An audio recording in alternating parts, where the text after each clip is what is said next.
ഇല്ലല്ലോ. അപ്പൊ നമുക്ക് നല്ല സദസ്സിൽ പ്രപഞ്ചനാഥനായ റബ്ബിനോട് നമ്മുടെ വിഷമങ്ങളും പ്രയാസങ്ങളും ഒക്കെ ഒന്ന് പറഞ്ഞു ദുആ ചെയ്ത് നമുക്ക് വേഗം പിരിയാം.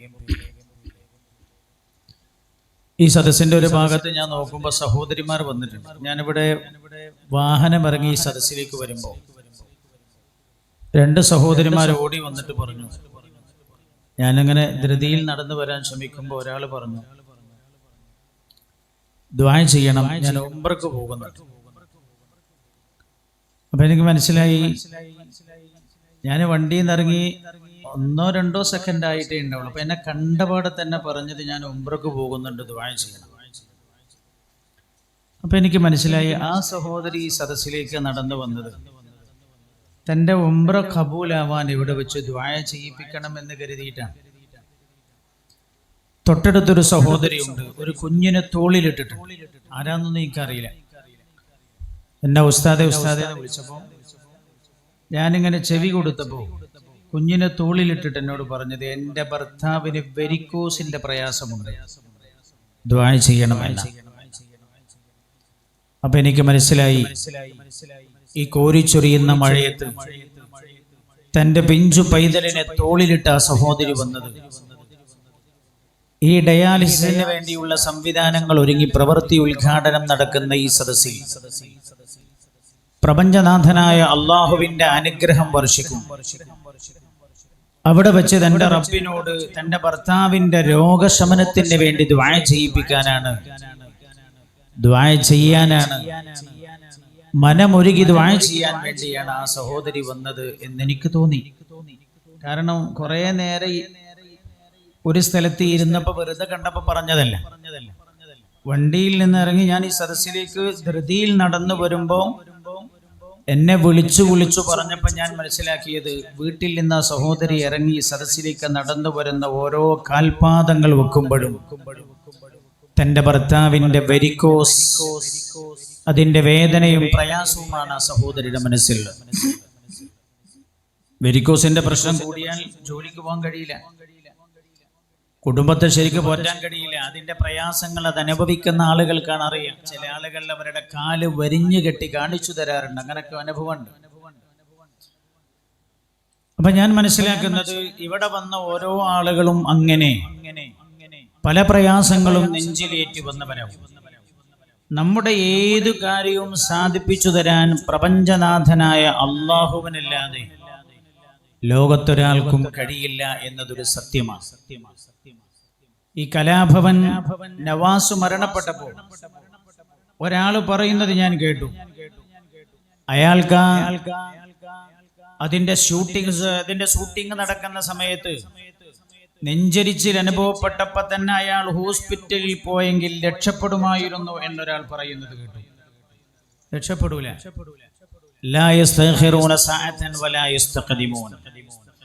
അള്ളാഹു നിശ്ചയിച്ചെടുത്ത് അള്ളാഹുവിന്റെ വിധിക്ക് കീഴ്പ്പെടേണ്ടവനാണ് മനുഷ്യൻ എന്ന് വിശുദ്ധ ഖുർആൻ ഓർമ്മപ്പെടുത്തിയിട്ടുണ്ട്. അതൊക്കെ മനുഷ്യൻ ഇങ്ങനെ വെറുതെ പറയുന്നതാണ്. മുത്തനബി സല്ലല്ലാഹു അലൈഹി വസല്ലമ തങ്ങൾ പറഞ്ഞു, ആളുകൾ ഇങ്ങനെ പറയും, ലൗ ലൗ ലൗ, ഞാൻ അങ്ങനെ ചെയ്തെങ്കിൽ, ഇതിങ്ങനെ ആയിരുന്നെങ്കിൽ, മറ്റേതങ്ങനെ ആയിരുന്നെങ്കിൽ, അത് വെറുതെയാണ് എന്ന് മുത്തനബി സല്ലല്ലാഹു അലൈഹി വസല്ലമ തങ്ങൾ പറഞ്ഞിട്ടുണ്ട്. അള്ളാഹുവിന്റെ ഖദാഇൽ നിന്ന് മനുഷ്യനെ രക്ഷപ്പെടുത്താൻ കഴിയുന്ന സംഗതി രണ്ട് കാര്യമാണ്. അള്ളാഹുവിന്റെ ഖദാഇലും ഖദറിലുമുള്ള സംഗതികളെ മാറ്റാൻ കഴിയുന്ന 2 സംഗതിയുണ്ട്. സബ്ബിഹിസ്മ റബ്ബിക്കൽ അഅല അല്ലദീ ഖലഖ ഫസവ്വ വല്ലദീ ഖദ്ദറ ഫഹദ. എല്ലാ വെള്ളിയാഴ്ചകളിലും ഖതീബുമാർ ജുമാ നിസ്കാരത്തിന്റെ 1-ാമത്തെ റക്അത്തിൽ ഓതുന്ന സൂറത്തിന്റെ ആദ്യ ഭാഗമാണ്. പക്ഷേ നമ്മളത് കേൾക്കാതെ പോകുന്നത്, ഫാത്തിഹ ഓതാൻ നമുക്ക് സമയം തരുന്നുണ്ട്, നമുക്ക് കേൾക്കാതെ പോവാണ്. അതിന്റെ ബാക്കി ഭാഗങ്ങളാണ് നമ്മൾ കേൾക്കുന്നത്. എല്ലാ ആഴ്ചയും ഇത് ഓതൽ സുന്നത്താണ്. എന്തായാലും പറയേണ്ടത്, വല്ലദീ ഖദ്ദറ ഫഹദ. നിങ്ങളുടെ കാര്യത്തിൽ അള്ളാഹു എന്താണോ തീരുമാനിച്ചിരിക്കുന്നത്, ആ തീരുമാനത്തിലേക്കാണ് അള്ളാഹു നിങ്ങളെ കൊണ്ടുപോകുന്നത്. അള്ളാഹു നമ്മളെ കൊണ്ടുപോകുന്നത് അങ്ങനെ. ഞാൻ നേരത്തെ പറഞ്ഞല്ലോ, കലാഭവൻ നവാസിന് ഇതൊക്കെ കഴിഞ്ഞതിന് ശേഷം ഹോസ്പിറ്റലിൽ പോയി കാണിക്കാം എന്നാണ് തോന്നിയതെങ്കിൽ അള്ളാഹുവിന്റെ ഖലാഇൽ റബ്ബ് വിധിച്ച സമയം വരെ അദ്ദേഹത്തെ നീട്ടിക്കൊണ്ടുപോകാനുള്ള വിചാരം കൊടുത്തതാണ്, അതിന്റെ ഒരു ചിന്ത കൊടുത്തതാണ്. അള്ളാഹുവിന്റെ ഖലാഇൽ നിന്ന് റബ്ബിനല്ലാതെ രക്ഷപ്പെടുത്താൻ കഴിയില്ല. അള്ളാഹുവിന്റെ ഖലാഇനെ മാറ്റിമറിക്കാനും കഴിയുന്ന രണ്ട് സംഗതി ആകാശത്തിന് ചുവട്ടിലുണ്ടെന്ന് മുത്തനബി സല്ലല്ലാഹു അലൈഹി വസല്ലമ തങ്ങൾ പറഞ്ഞിട്ടുണ്ട്. അതിലൊന്ന് റസൂലുള്ള പറഞ്ഞത് സ്വതഖയാണ്, ദാനധർമ്മമാണ്. അസ്സദഖത്തു റദ്ദുൽ ബലായ, സർവ്വസാധാരണ നമ്മൾ കേൾക്കുന്ന ഹദീസാണ്. അത് സ്വതഖക്ക് വേണ്ടി മുസ്ലിയാക്കന്മാർ പഠിച്ചുണ്ടാക്കിയതല്ല, അത് അള്ളാന്റെ ഹബീബ് പറഞ്ഞതാണ്. ദാനധർമ്മങ്ങൾ നിങ്ങളുടെ ജീവിതത്തിൽ അള്ളാഹു വിധിച്ചിരിക്കുന്ന പ്രയാസങ്ങളിൽ നിന്നും പ്രതിസന്ധികളിൽ നിന്നും മറികടക്കാൻ നിങ്ങളെ സഹായിക്കും. ആ പ്രതിസന്ധികളെ മാറ്റാൻ ദാനധർമ്മത്തിന് കഴിയും എന്ന് മുത്തനബി സല്ലല്ലാഹു അലൈഹി വസല്ലമ തങ്ങൾ പഠിപ്പിച്ചിട്ടുണ്ട്. ഒന്ന് ദാനധർമ്മമാണ്. ഇവിടെ ഒരുപാട് ആളുകൾ എത്ര കൂടിയായി ഇപ്പൊ ഓഫറൊക്കെ അടക്കം എത്രയായി? ഓഫറൊക്കെ അടക്കം എത്രയായി? 1,80,00,000 നമുക്ക് ഓഫർ വഴിയായിട്ടുണ്ട്. നമ്മുടെ ഈ ഇത് ബിൽഡിങ്ങിലേക്ക് വേണ്ടി മാത്രം പറഞ്ഞതല്ലേ, ബിൽഡിങ്ങിലേക്ക് മാത്രമുള്ളതാണ്. 14 ഡയാലിസിസ് മെഷീനായി 2 കിണറുകളും ഓഫർ വന്നിട്ടുണ്ട്. ആംബുലൻസ് ഓഫർ ആയിട്ടുണ്ട്. ബിൽഡിങ്ങിലേക്ക് മാത്രം നമ്മൾ 1,80,00,000 പറഞ്ഞത്. 1 കോടി കൂടെ അതിലേക്ക് സമാഹരിക്കാൻ നമുക്ക് നമ്മുടെ മുമ്പിൽ ആ പദ്ധതി പൂർത്തീകരിക്കാൻ 1 കോടിയുടെ ഫണ്ട് കൂടെ സമാഹരിക്കേണ്ടതുണ്ട്. ഇൻഷാ അല്ലാഹ് അതാകും. ഈ 1,80,00,000 തന്നതും 14 മെഷീൻ തന്നതും അതേപോലെ കിണർ ഓഫർ ചെയ്തതും ആംബുലൻസ് ഓഫർ ചെയ്തതും ഒന്നും നമ്മിൽ നിന്നുള്ള നന്ദി വാക്ക് പ്രതീക്ഷിച്ചിട്ടല്ല. അവര് കൊടുക്കുന്ന സമയത്ത് പടച്ചോനെ, ഞാൻ ഈ ഡയാലിസിസ് മെഷീൻ കൊടുക്കുന്നത് എന്നെ നീ മരിക്കുന്നതിന് മുമ്പ് ഡയാലിസിസ് കടത്തരുത് റബ്ബേ എന്ന നിയ്യത്തിലാവും. അസ്സദഖത്തു റദ്ദുൽ ബലായ, സ്വതഖ പ്രയാസത്തെ തട്ടി നീക്കാൻ സഹായിക്കുന്ന ആരാ പറഞ്ഞത്? മുത്തനബി സല്ലല്ലാഹു അലൈഹി വസല്ലം. അല്ലാഹുവിന്റെ ഖലാഇൽ അദ്ദേഹം ഡയാലിസ് ചെയ്ത ഒരു രോഗിയായി ജീവിക്കണം, ജീവിതത്തിന്റെ സായം സന്ധിയിൽ എന്നാണ് അള്ളാന്റെ വിധി. പക്ഷെ അയാൾ ചെയ്ത സ്വതഖ ആ ബലാഇനെ തട്ടി നീക്കാൻ സഹായിക്കുമെന്ന് പഠിപ്പിച്ചത് മുഹമ്മദുർ റസൂലുള്ളാഹി സ്വല്ലല്ലാഹു അലൈഹി വസല്ലമ തങ്ങളാണ്. അള്ളാഹുവിന്റെ ഹബീബ് പറഞ്ഞ രണ്ടാമത്തെ കാര്യം എന്താ നിങ്ങള്?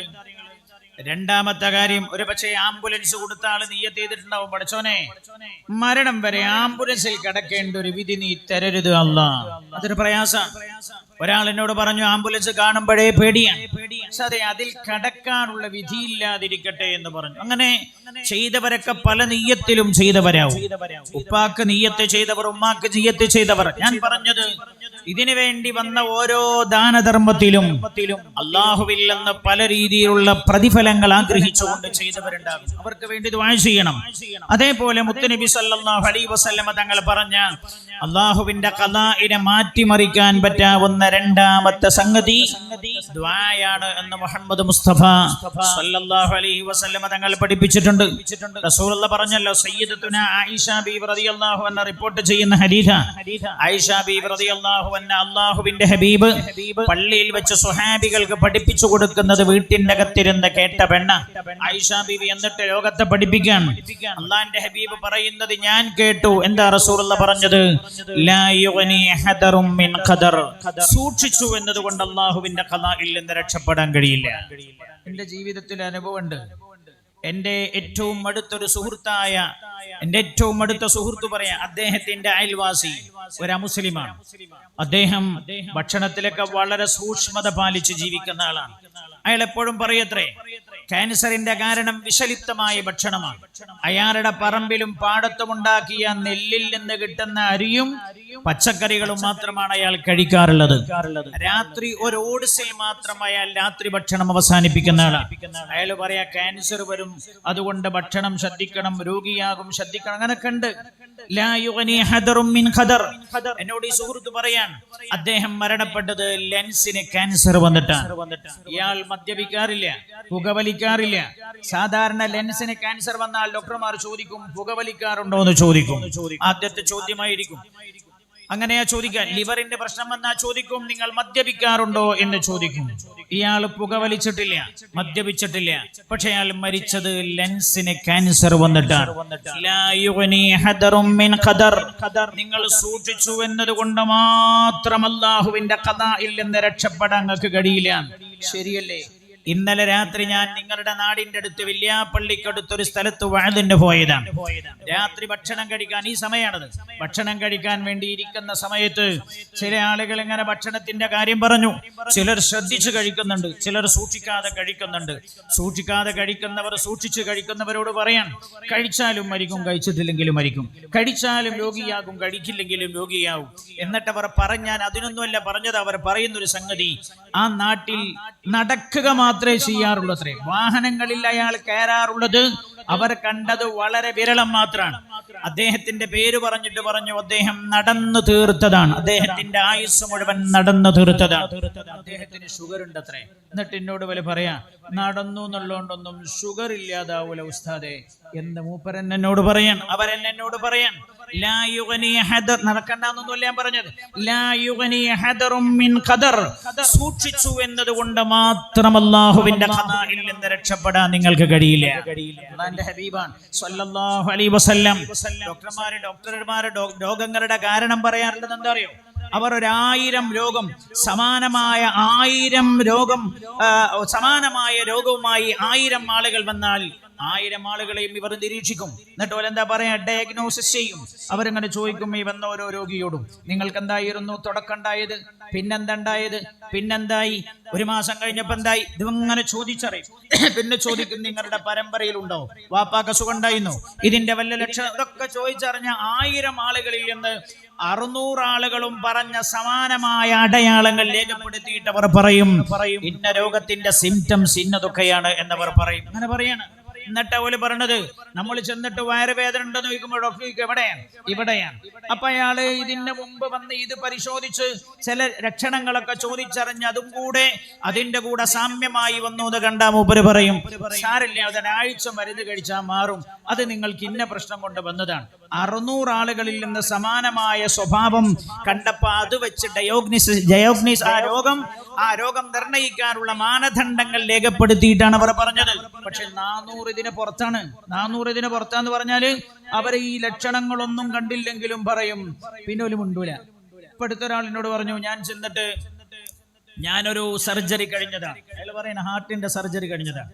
ഹാർട്ടിന് സർജറിക്ക് കഴിഞ്ഞിട്ട് ഞാൻ പിന്നെയും ചെന്നു, അസ്വസ്ഥത ചെന്ന് ഇങ്ങനെ പറഞ്ഞപ്പോ അയാൾ പിന്നെ എന്നോട് പറഞ്ഞു, നിങ്ങൾക്ക് ഈ ചെയ്ത ഹാർട്ടിന് സർജറി ചെയ്തതിന്റെ ഭാഗത്തൊരു പക്ഷേ മാംസം തടിച്ചിട്ടുണ്ടാകാനിടയുണ്ട്, സ്കാനിങ് ചെയ്യാമെന്ന് പറഞ്ഞു. സ്കാൻ ചെയ്തപ്പോ ആ പ്രശ്നമൊന്നുമില്ല.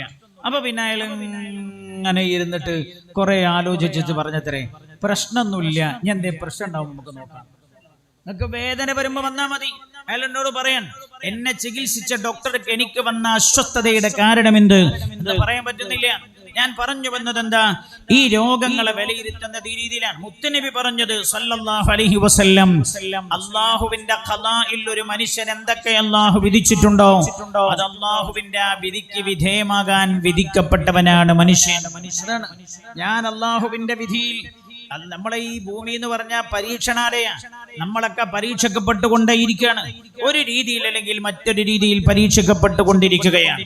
ചില ആളുകൾ മക്കളുടെ കാര്യത്തിലാകും പരീക്ഷണം, ചിലർക്ക് ഭർത്താവിന്റെ കാര്യത്തിലാവും, ചിലർക്ക് ഭാര്യയുടെ കാര്യത്തിലാവും, ചില ആളുകൾക്ക് മക്കളുടെ കാര്യത്തിലാവും, ചില ആളുകൾക്ക് അവരുടെ ബിസിനസ് സംരംഭങ്ങളുടെ മേഖലകളിലാകും, വേറെ ചില ആളുകൾക്ക് അവരുടെ ആരോഗ്യ പ്രശ്നങ്ങളിലാവും. വ്യത്യസ്ത മേഖലകളിൽ പരീക്ഷിക്കപ്പെടുന്നവരാ നമ്മളൊക്കെ. ഞാൻ ചോദിക്കട്ടെ നിങ്ങളോട്, ഈ ഇരിക്കുന്ന ആളുകളുടെ കൂട്ടത്തിൽ ടെൻഷൻ ഇല്ലാത്ത ആരെങ്കിലും ഉണ്ടോ? നിങ്ങൾ കാണുമ്പോ ചിരിക്കെങ്കിലും നിങ്ങളുടെ ഉള്ളിലില്ലേ ചില വേദനകൾ? അത് പരിഹരിക്കപ്പെടാൻ കഴിയാത്തതാണ്. അതിനാണല്ലോ സൃഷ്ടിച്ചത്. ജീവിതവും മരണവും തന്നത് എന്താ അറിയും? റബ്ബിന്റെ പരീക്ഷണം വരുമ്പോ പരീക്ഷണത്തെ ഏറ്റവും നല്ല രീതിയിൽ ആരാണ് കൈകാര്യം ചെയ്യുന്നത് എന്ന് അല്ലാഹു തആല പരീക്ഷിച്ചു കൊണ്ടിരിക്കുകയാണ്. അപ്പൊ രോഗം അല്ലാഹു സുബ്ഹാനഹു വ തആല നൽകുന്നതാണ്. ഇവിടെ നേരത്തെ സൂചിപ്പിച്ചതുപോലെ ഡയാലിസിസ് സെന്ററിന്റെ പ്രസക്തി എന്താന്ന് ചോദിച്ചാൽ, ഇവിടെ പാനൂർ നഗരസഭ ചെയർമാൻ അല്ലേ നേരത്തെ പ്രസംഗിച്ചത്, അദ്ദേഹം പറഞ്ഞു, അദ്ദേഹത്തിന്റെ വാക്കുകൾ വളരെ അർത്ഥവത്താണ്. അദ്ദേഹം ഇവിടുന്ന് പോയി ഞാനത് അദ്ദേഹത്തിന്റെ സന്നിധിയിൽ തന്നെ അടിവരയിടണം എന്ന് ഞാൻ ആഗ്രഹിച്ചതാണ്. ഞാൻ അദ്ദേഹത്തെ പരിചയമൊന്നുമില്ലെങ്കിൽ ഞാൻ ഇവിടെ വന്നപ്പോഴാണ് കാണുന്നത്. അദ്ദേഹം പറഞ്ഞത്, ഡയാലിസിസ് സെന്ററിന്റെ പ്രവൃത്തി ഉദ്ഘാടനം ചെയ്യുമ്പോൾ അദ്ദേഹം പറഞ്ഞ വാക്ക്, ഒരു രോഗികളും ഇവിടെ ഇല്ലാതെയാകട്ടെ. രോഗികൾ ഉണ്ടാകണമെന്നല്ല, എന്നിട്ട് 10 മെഷീനുള്ള സ്ഥാനത്ത് 16 28 ആക്കണം എന്നല്ല, ആ 16 ഉപയോഗിക്കാൻ കഴിയാതെ 7 ആവണം. ഉപയോഗിക്കാൻ പറ്റാതെയല്ല, ഉപയോഗിക്കാൻ ആളില്ലാതെ 7 ആവണം. 7 പിന്നെ 3 ആവണം, 3 പിന്നെ 1 ആവണം. ആ 1 എടുത്തു കളഞ്ഞ് പിന്നെ ഈ ഡയാലിസിസ് സെന്ററിന് വേണ്ടി ഡയാലിസിസിന് വേണ്ടി നമ്മൾ നിർമ്മിക്കുന്ന സെന്റർ ഈ നാട്ടിന്റെ ആരോഗ്യത്തിന്റെ ഗ്രാഫ് ഉയർത്തുന്ന കേന്ദ്രമായി മാറണം. ഇങ്ങനെ ചെയ്യേണ്ടത് മഹാനായ സയ്യിദ് മുനവ്വർ ശിഹാബ് തങ്ങൾ ഇവിടെ ഓർമ്മപ്പെടുത്തിയില്ലേ, കേരളത്തിലെ തന്നെ ഏറ്റവും വലിയ ഡയാലിസിസ് സെന്റർ എന്ന് പറയാൻ പറ്റാവുന്ന തങ്ങളുടെ പേരിലുള്ള 50 മെഷീനുകൾ പ്രവർത്തിക്കുന്ന കൊണ്ടോട്ടി ഡയാലിസിസ് സെന്റർ. ആദ്യം 10, പിന്നെ അത് 20ആയി, പിന്നെ 30ആയി. എന്റെ അർത്ഥം എന്താ? രോഗികൾ കൂടുന്നു, നമ്മുടെ പരിസരത്ത് രോഗികൾ കൂടുന്നു എന്നാണ് എന്റെ അർത്ഥം. അപ്പൊ നമ്മൾ ചെയ്യേണ്ടത് ആരോഗ്യത്തെ സംരക്ഷിക്കാനും ആരോഗ്യത്തെ വളർത്താനും വേണ്ട സംവിധാനങ്ങൾ നമ്മൾ ഇതിന്റെ കൂടെ ചെയ്യേണ്ടതുണ്ട്. അതിന് വേണ്ട ഉത്ബോധനം മനുഷ്യ സമൂഹത്തിന് നൽകേണ്ടതുണ്ട്. ആരോഗ്യം എന്ന് പറഞ്ഞാൽ ഏറ്റവും വലിയ അനുഗ്രഹമാണ്. ആയിഷ ബീവി റളിയല്ലാഹു അൻഹ റസൂലുള്ളാഹിയോട് ചോദിച്ചില്ലേ, നബിയേ യാ റസൂലല്ലാഹ്, ലൈലത്തുൽ ഖദറിന്റെ രാവ് ഇന്ന രാവാന്ന് എനിക്ക് ബോധ്യപ്പെട്ടാൽ ഞാൻ എന്റെ റബ്ബിനോട് ദുആ ചെയ്യേണ്ടത് എന്താണ്? നമ്മളൊക്കെ എന്താ വിചാരിക്കുക? റബ്ബിനോട് സ്വർഗം തരാൻ ദ്വാരുന്നോളൂ ആയിഷ എന്നല്ലേ പറയാ? അള്ളാന്റെ ഹബീബ് പറഞ്ഞത് സല്ലല്ലാഹു അലൈഹി വസല്ലം, സലില്ലാഹ അൽ അഫ്വ വൽ ആഫിയ. ആയിഷ, 2 കാര്യം നിങ്ങൾ റബ്ബിനോട് ചോദിക്കേണ്ടത്. ലൈലത്തുൽ ഖദറിന്റെ രാവ് എന്ന് പറഞ്ഞാൽ എന്ത് ചോദിച്ചാലും അല്ലാഹു അടിമക്ക് കൊടുക്കുന്ന രാവ. ആ അടിമ എത്ര തമ്മാടിയാണെങ്കിലും അല്ലാഹു നൽകും. ആ രാവിൽ സലില്ലാഹ അൽ അഫ്വ വൽ ആഫിയ. ഒന്ന് ആയിഷ അല്ലാഹുവിനോട് വിട്ടുവീഴ്ച ചെയ്തു തരാൻ വേണ്ടി പറയണം. വൽ ആഫിയ, 2 റബ്ബിനോട് ആരോഗ്യം തരാൻ പറയണം ആയിഷ. ആരോഗ്യത്തിന്റെ പ്രസക്തി എന്തെന്ന് ഈ ഉമ്മത്തിനെ പഠിപ്പിച്ചു പോയ നബിയാണ് മുഹമ്മദുർ റസൂലുള്ളാഹി സ്വല്ലല്ലാഹു അലൈഹി വസല്ലം. അല്ലാഹുവിന്റെ ഹബീബ് തഹജ്ജുദ് നിസ്കരിക്കാൻ പറഞ്ഞെടുത്ത് പോലും റസൂലുള്ള അതിന്റെ ഗുണങ്ങൾ എങ്ങനെ എണ്ണി പറഞ്ഞപ്പോ പറഞ്ഞു, ശരീരത്തെ ബാധിക്കുന്ന പല രോഗങ്ങളെയും അകറ്റിക്കളയാൻ തഹജ്ജുദ് നിസ്കാരം നിലനിർത്തുന്നത് മുഖേന കഴിയുമെന്ന് മുഹമ്മദ് മുസ്തഫ സല്ലല്ലാഹു അലൈഹി വസല്ലം. തഹജ്ജുദിന്റെ പ്രതിഫലം പറഞ്ഞപ്പോ നാളെ ആഖിറത്തിൽ ലഭിക്കുന്ന അളവറ്റ കൂലിയും പ്രതിഫലവും മാത്രമല്ല, ഭൂമിയിൽ അതിന് കിട്ടുന്ന നേട്ടങ്ങളും പുട്ടനബി എണ്ണി പറഞ്ഞെടുത്ത് ആരോഗ്യത്തിന്റെ കാര്യം പ്രത്യേകം പറഞ്ഞു. മാത്രമല്ല ഖുർആൻ പറഞ്ഞില്ലേ, ഇന്ന അറദനൽ അമാനത അലസ് സമാവാതി വൽ അർദ് ഫഅബൈന അൻ യഹ്മിൽനഹാ വഅശ്ഫഖന മിൻഹാ വഹമലഹൽ ഇൻസാൻ ഇന്നഹു കാന ളലൂമൻ ജഹൂല. അമാനത്ത്, ഇന്ന അറദനൽ അമാനത അലസ് സമാവാതി വൽ അർദ്. നമ്മൾ ഈ അമാനത്ത് എന്ന് പറഞ്ഞാൽ അല്ലാഹു തആല വിശ്വസിച്ചേൽപ്പിച്ചത് അമാനത്ത് എന്ന് പറയാ. വെള്ളത്തിന്റെ ബോട്ടിലാണ്. ഈ ബോട്ടിൽ ഞാൻ സ്വാദിഖാന്റെ കയ്യിൽ കൊടുത്തിട്ട് പറഞ്ഞു, സ്വാദിഖ ഇതിവിടെ സൂക്ഷിക്കണേ എന്ന് പറഞ്ഞാൽ ഇതിവിടെ സൂക്ഷിക്കണേ, അപ്പൊ അത് എനിക്ക് തന്നെ തരണം പോകുമ്പോ ഇതിവിടെ സൂക്ഷിക്കണേ എന്ന് പറഞ്ഞാൽ അത് അമാനത്താണ്.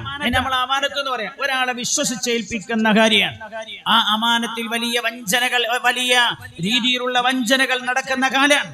ആ കാലഘട്ടത്തിൽ അല്ലാഹു സുബ്ഹാനഹു വ തആല ഉമ്മത്തിനെ പഠിപ്പിക്കുന്ന ഒരു കാര്യമാണ്, ഈ അമാനത്ത് ഞാൻ ആകാശഭൂമികൾക്ക് കാണിച്ചു കൊടുത്തു. ഇന്ന അറദനൽ അമാനത അലസ് സമാവാതി വൽ അർദ്. അമാനത്ത് എന്ന് പറഞ്ഞാൽ എന്താ? അല്ലാഹു വിശ്വസിച്ചേൽപ്പിച്ചതും മുഴുവനും അതിൽപ്പെടും. എല്ലാം നമ്മുടെ ശരീരം അല്ലാഹു നമ്മളെ വിശ്വസിച്ചേൽപ്പിച്ചതാണ്. നമ്മുടെ ശരീരം അല്ലാഹു നമ്മളെ വിശ്വസിച്ചേൽപ്പിച്ചതാ. ഇതിനെ പീഡിപ്പിക്കാൻ പാടില്ല. അല്ലാഹുവിന്റെ അമാനത്തിൽപ്പെട്ടതാ. വഹമലഹൽ ഇൻസാൻ. അല്ലാഹു അമാനത്ത് കാണിച്ചു കൊടുത്തിട്ട് ആകാശഭൂമികളോട് ഏറ്റെടുക്കാൻ പറഞ്ഞപ്പോ അവ ഏറ്റെടുത്തില്ല, മനുഷ്യനാണ് അത് ഏറ്റെടുത്തത്. ഇന്നഹു കാന ളലൂമൻ ജഹൂല. അവിടെ നമ്മുടെ ശരീരം, നമ്മുടെ ആരോഗ്യം, ഇത് മുഴുവൻ അല്ലാഹുവിന്റെ അമാനത്താ. അതിനെ സംരക്ഷിക്കേണ്ട ചുമതലയും ബാധ്യതയും നമുക്കുണ്ട്. പക്ഷെ ഞാൻ പറഞ്ഞു വരുന്നത്, അത് ശ്രദ്ധിച്ചു പോന്നാൽ പോലും അല്ലാഹുവിന്റെ ഖളാഇനെ മറികടക്കാൻ ചിലപ്പോൾ കഴിഞ്ഞോളുന്നില്ല.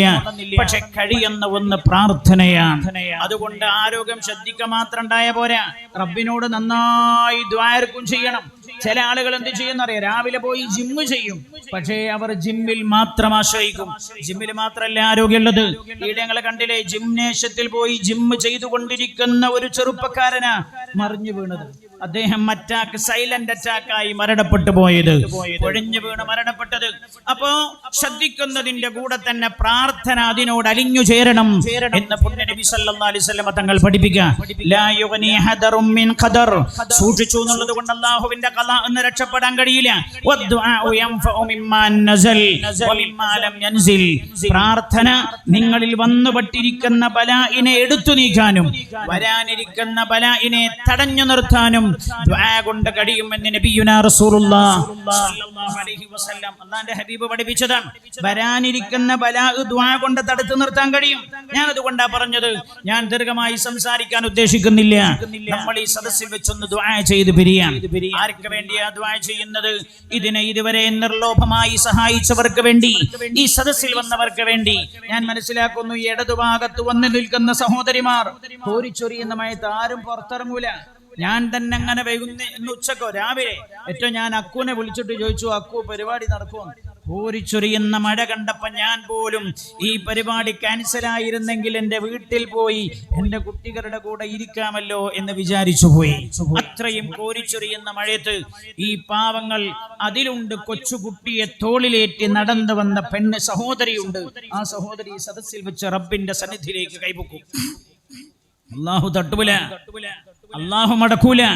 ആലോചിച്ചോക്കെ, ഇന്നത്തെ കാലത്ത് പ്രത്യേകിച്ച് ഈ ലൈവ് സംവിധാനമുള്ള കാലത്ത് കുട്ടിയുടെ തോളിലിട്ട് ഈ സദസ്സിൽ വരണോ? വീട്ടിലിരുന്നാ കേൾക്കൂല ഈ പരിപാടി. അപ്പൊ വന്ന പെങ്ങളുടെ മനസ്സിന്റെ, ഹൃദയത്തിന്റെ അന്തരാളത്തിലെ ആഗ്രഹങ്ങളുടെ ആഴം എത്രയാണ് പറയാൻ കഴിയില്ല, റബ്ബിനെ പറയാൻ പറ്റുള്ളൂ. ആ സഹോദരി ഒരു കയ്യിൽ തന്റെ കുയ്യനെ പിടിച്ചിട്ട് മറു കയ്യിൽ തന്റെ റബ്ബിന്റെ സവിധത്തിലേക്ക് ഉയർത്തിയിട്ട് ആമീൻ പറഞ്ഞാൽ അല്ലാഹു തആല തട്ടൂല. ഈ സമയം നമ്മൾ ഉപയോഗപ്പെടുത്തണ്ടേ? ഫണ്ട് മാത്രമല്ലല്ലോ നമുക്ക് ആവശ്യം, ഫണ്ട് തന്നവർക്ക് ദുആ ചെയ്യണ്ടേ? അതുകൊണ്ട് ഞാൻ ഈ സമയം അതിന് വേണ്ടി ഉപയോഗപ്പെടുത്തുകയാണ്. വേറെ കാര്യങ്ങളിലേക്കൊന്നും ഞാൻ കടക്കുന്നില്ല. നമുക്ക് നന്നായി ഒന്ന് ദുആ ചെയ്ത് പിരിഞ്ഞു പോകാം. അല്ലാഹു തആല നമ്മളെ ഖബൂൽ ചെയ്യട്ടെ. അതിന് വന്നവരാവും ഇവർ. ഞാനടക്കം എല്ലാവരോടും പറയാണ്, ഭൗതികമായ സംവിധാനങ്ങളെ മാത്രം നമ്മൾ ആശ്രയിച്ചാൽ പോരാ. വിനയാന്വിതരായ റബ്ബിനോട് പൊട്ടിക്കരഞ്ഞ് ദുആ ചെയ്യണം. റബ്ബിനോട് പറയണം, ഇങ്ങനെ പറയണം, പടച്ചോനെ ക്യാൻസർ എന്ന രോഗം എനിക്ക് തരരുത് അല്ലാഹ്, റബ്ബന അത് എനിക്ക് തരരുത് റബ്ബേ, പടച്ചോനെ അതിൽ നിന്ന് എന്നെ രക്ഷപ്പെടുത്തണം. അല്ലാഹുവേ താങ്ങാൻ കഴിയാത്തതൊന്നും തരരുത് അല്ലാഹ്. റബ്ബിനോട് എന്ത് ചോദിച്ചാലും അല്ലാഹു തരുന്ന, നമ്മൾ ചോദിക്കാത്ത പ്രശ്നമേ ഉള്ളൂ. ചോദിക്കാത്ത പ്രശ്നല്ലേ? അല്ലാഹുവിനോട് ചോദിച്ചാൽ റബ്ബ് തരും. അല്ലാഹ് തന്നെ പറഞ്ഞതാ, വഇദാ സഅലക ഇബാദി അന്നി ഫഇന്നി ഖരീബ് ഉജീബു ദഅവത ദാഇ ഇദാ ദഅൻ. ആരെന്നോട് ചോദിച്ചാലും ഞാൻ അവന്റെ ദുആക്ക് ഉത്തരം തരും. എന്നോട് ചോദിച്ചാൽ മദീനാണ്. അപ്പൊ നമ്മൾ ചെയ്യേണ്ടത്, രോഗങ്ങൾ സർവ്വവ്യാപകമാകുന്ന കാലം അല്ലാഹു തആല കാരുണ്യവാനായ റബ്ബ് നമ്മളെ രക്ഷപ്പെടുത്തട്ടെ. ഇപ്പൊ അടുത്ത് നമ്മുടെ ഈ പരിസരത്ത് ഒരു സഹോദരിയുണ്ട്. 2 പിഞ്ചു പൈതങ്ങളുടെ ഉമ്മയാണ്. 2 പിഞ്ചു പൈതങ്ങളുടെ ഉമ്മയാണ്. വയസ്സ് 32. 4ാമത്തെ സ്റ്റേജിലാ ക്യാൻസർ ഉണ്ട്. 4ാമത്തെ സ്റ്റേജിൽ എന്നോട് ഇവർ പറഞ്ഞു, കണ്ടെത്തിയില്ല ഉസ്താദേ, വയറിന് വേദന കണ്ടായപ്പോ ഞങ്ങൾ കൊണ്ടുപോയി കാണിച്ചു. ഡോക്ടർമാർ മരുന്ന് എഴുതും, സുഖപ്പെടൂല, സ്കാൻ ചെയ്യും. അവസാനം ഒരു ഡോക്ടറാണ് ഇത് കണ്ടെത്തിയത്. അത് വയറിനകത്തുള്ള മുഴയാണ്. പക്ഷെ ഇത് കണ്ടെത്തിയപ്പോഴേക്ക് 4ാം സ്റ്റേജിലേക്ക് കടന്നുപോയി. ഇനി വല്ല മാർഗമുണ്ടോ? എന്തെങ്കിലും വല്ല വഴിയുണ്ടോ? ധാരാളം യതീമുകൾ ഉള്ളത് കൊണ്ട് ഞങ്ങൾ അവിടെ വന്നാൽ ഒന്ന് ദുആ ചെയ്യിപ്പിച്ചു തരുമോ? അപ്പോഴാ റബ്ബിനോട് പറയുന്നത്, അല്ലാഹു സുബ്ഹാനഹു വ തആല പ്രതിസന്ധി ഘട്ടത്തിൽ നമുക്ക് ദുആക്ക് ഉത്തരം തരണമെങ്കിൽ പ്രതിസന്ധി ഇല്ലാത്ത സമയത്ത് നമ്മൾ റബ്ബിനോട് ദുആ ചെയ്തുകൊണ്ടിരിക്കണം. അപ്പോഴാ അല്ലാഹു തആല ഉത്തരം തരിക. ഞാൻ പറയുന്നത്, ഇങ്ങനെയൊക്കെയുള്ള രോഗങ്ങൾ നമ്മുടെ പരിസരങ്ങളെ പിടിമുറുക്കുന്ന കാലം. സ്വസ്ഥമായി സമാധാനമായി നമുക്ക് ജീവിക്കാൻ കഴിയുന്നില്ല. അങ്ങനല്ലേ? ഏതൊരു മനുഷ്യൻ എന്തുണ്ടെങ്കിലും ഭയം എന്താ അറിയൂ? പഠിച്ചോനെ എന്റെ അവസാന സെക്കൻഡിലെ രോഗങ്ങൾ എന്താകുമെന്ന ചിന്തയാണ്. സമാധാനമില്ല. ആർക്കില്ല സമാധാനം? സമാധാനം പ്രാർത്ഥനയിലൂടെ ലഭിക്കുമെന്ന് ഖുർആൻ പറഞ്ഞിട്ടുണ്ട്. അതുകൊണ്ട് ആരോഗ്യപരമായ സംരക്ഷണവും സുരക്ഷയ്ക്കൊക്കെ നമ്മൾ പ്രാധാന്യം കൊടുക്കുന്നതോടൊപ്പം പ്രാർത്ഥനയ്ക്ക് നമ്മൾ പ്രാധാന്യം കൊടുക്കണം. ഡയാലിസിസ് സെന്ററിനെ സഹായിച്ച ആളുകളോട് ഞാൻ പറയാൻ, നമ്മളോടൊക്കെ ഞാൻ ഓർമ്മപ്പെടുത്താൻ, ദുആകളിൽ ഏറ്റവും പ്രധാനപ്പെട്ട ദുആ, നമ്മൾ ദുആ ചെയ്യുന്നതിന് പുറമെ ഏറ്റവും പ്രധാനപ്പെട്ട ദുആ നമ്മുടെ അഭാവത്തിൽ നമുക്ക് വേണ്ടി മറ്റുള്ളവർ ദുആ ചെയ്യല.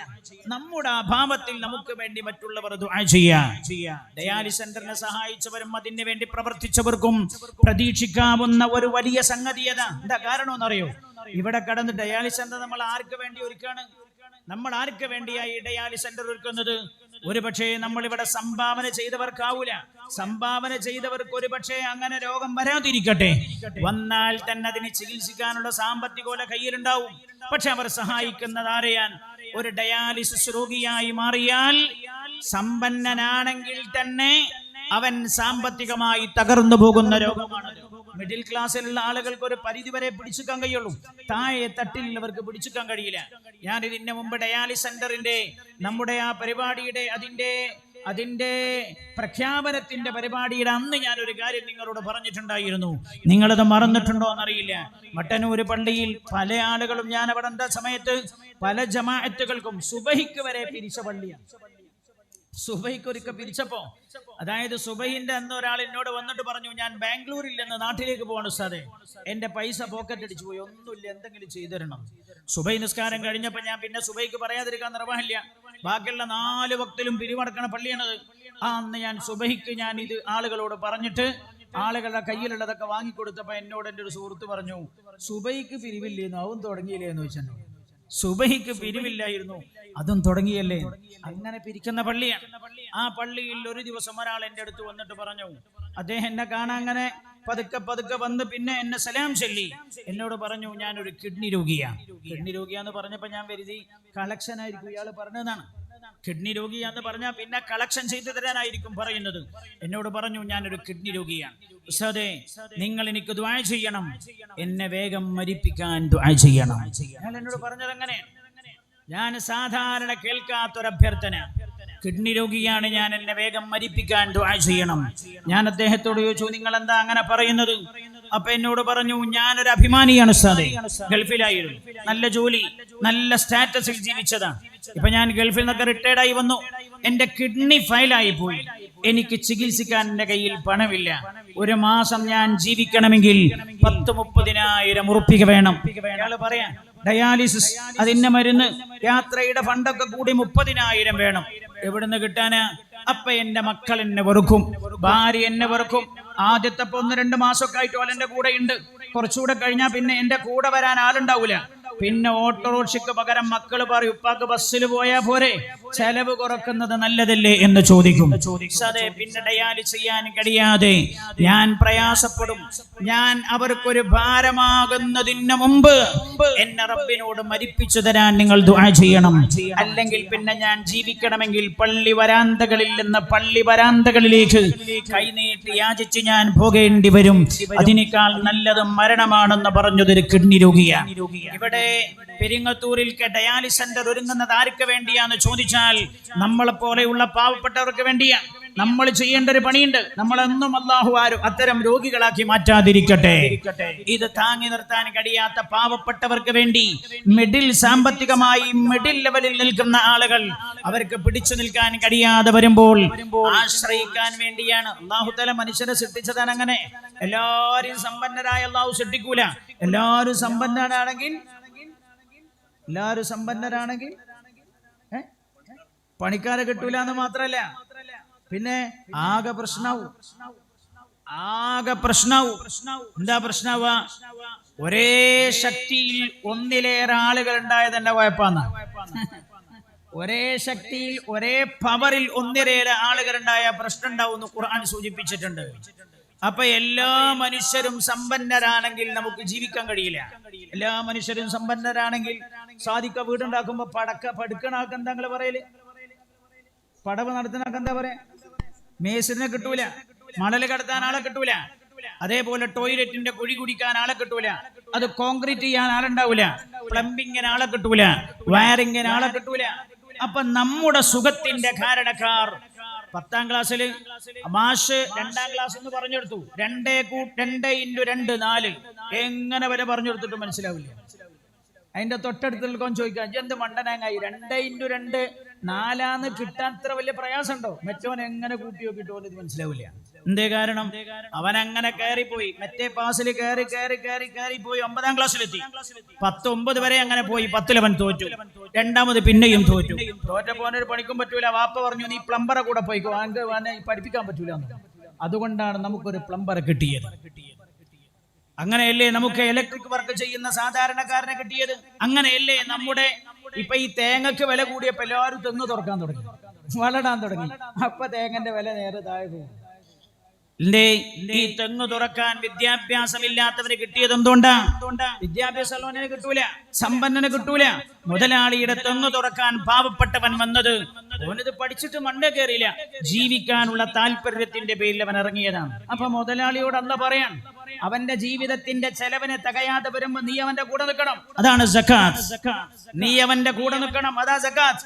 മുതലാളി സമ്പാദിച്ച മുതലാളി സമ്പാദിച്ചതിന്റെ 2.5% പാവപ്പെട്ടവന് ഔദാരി കൊടുക്കണമെന്നല്ല, അവകാശമാണ് പാവപ്പെട്ടവന്റെ.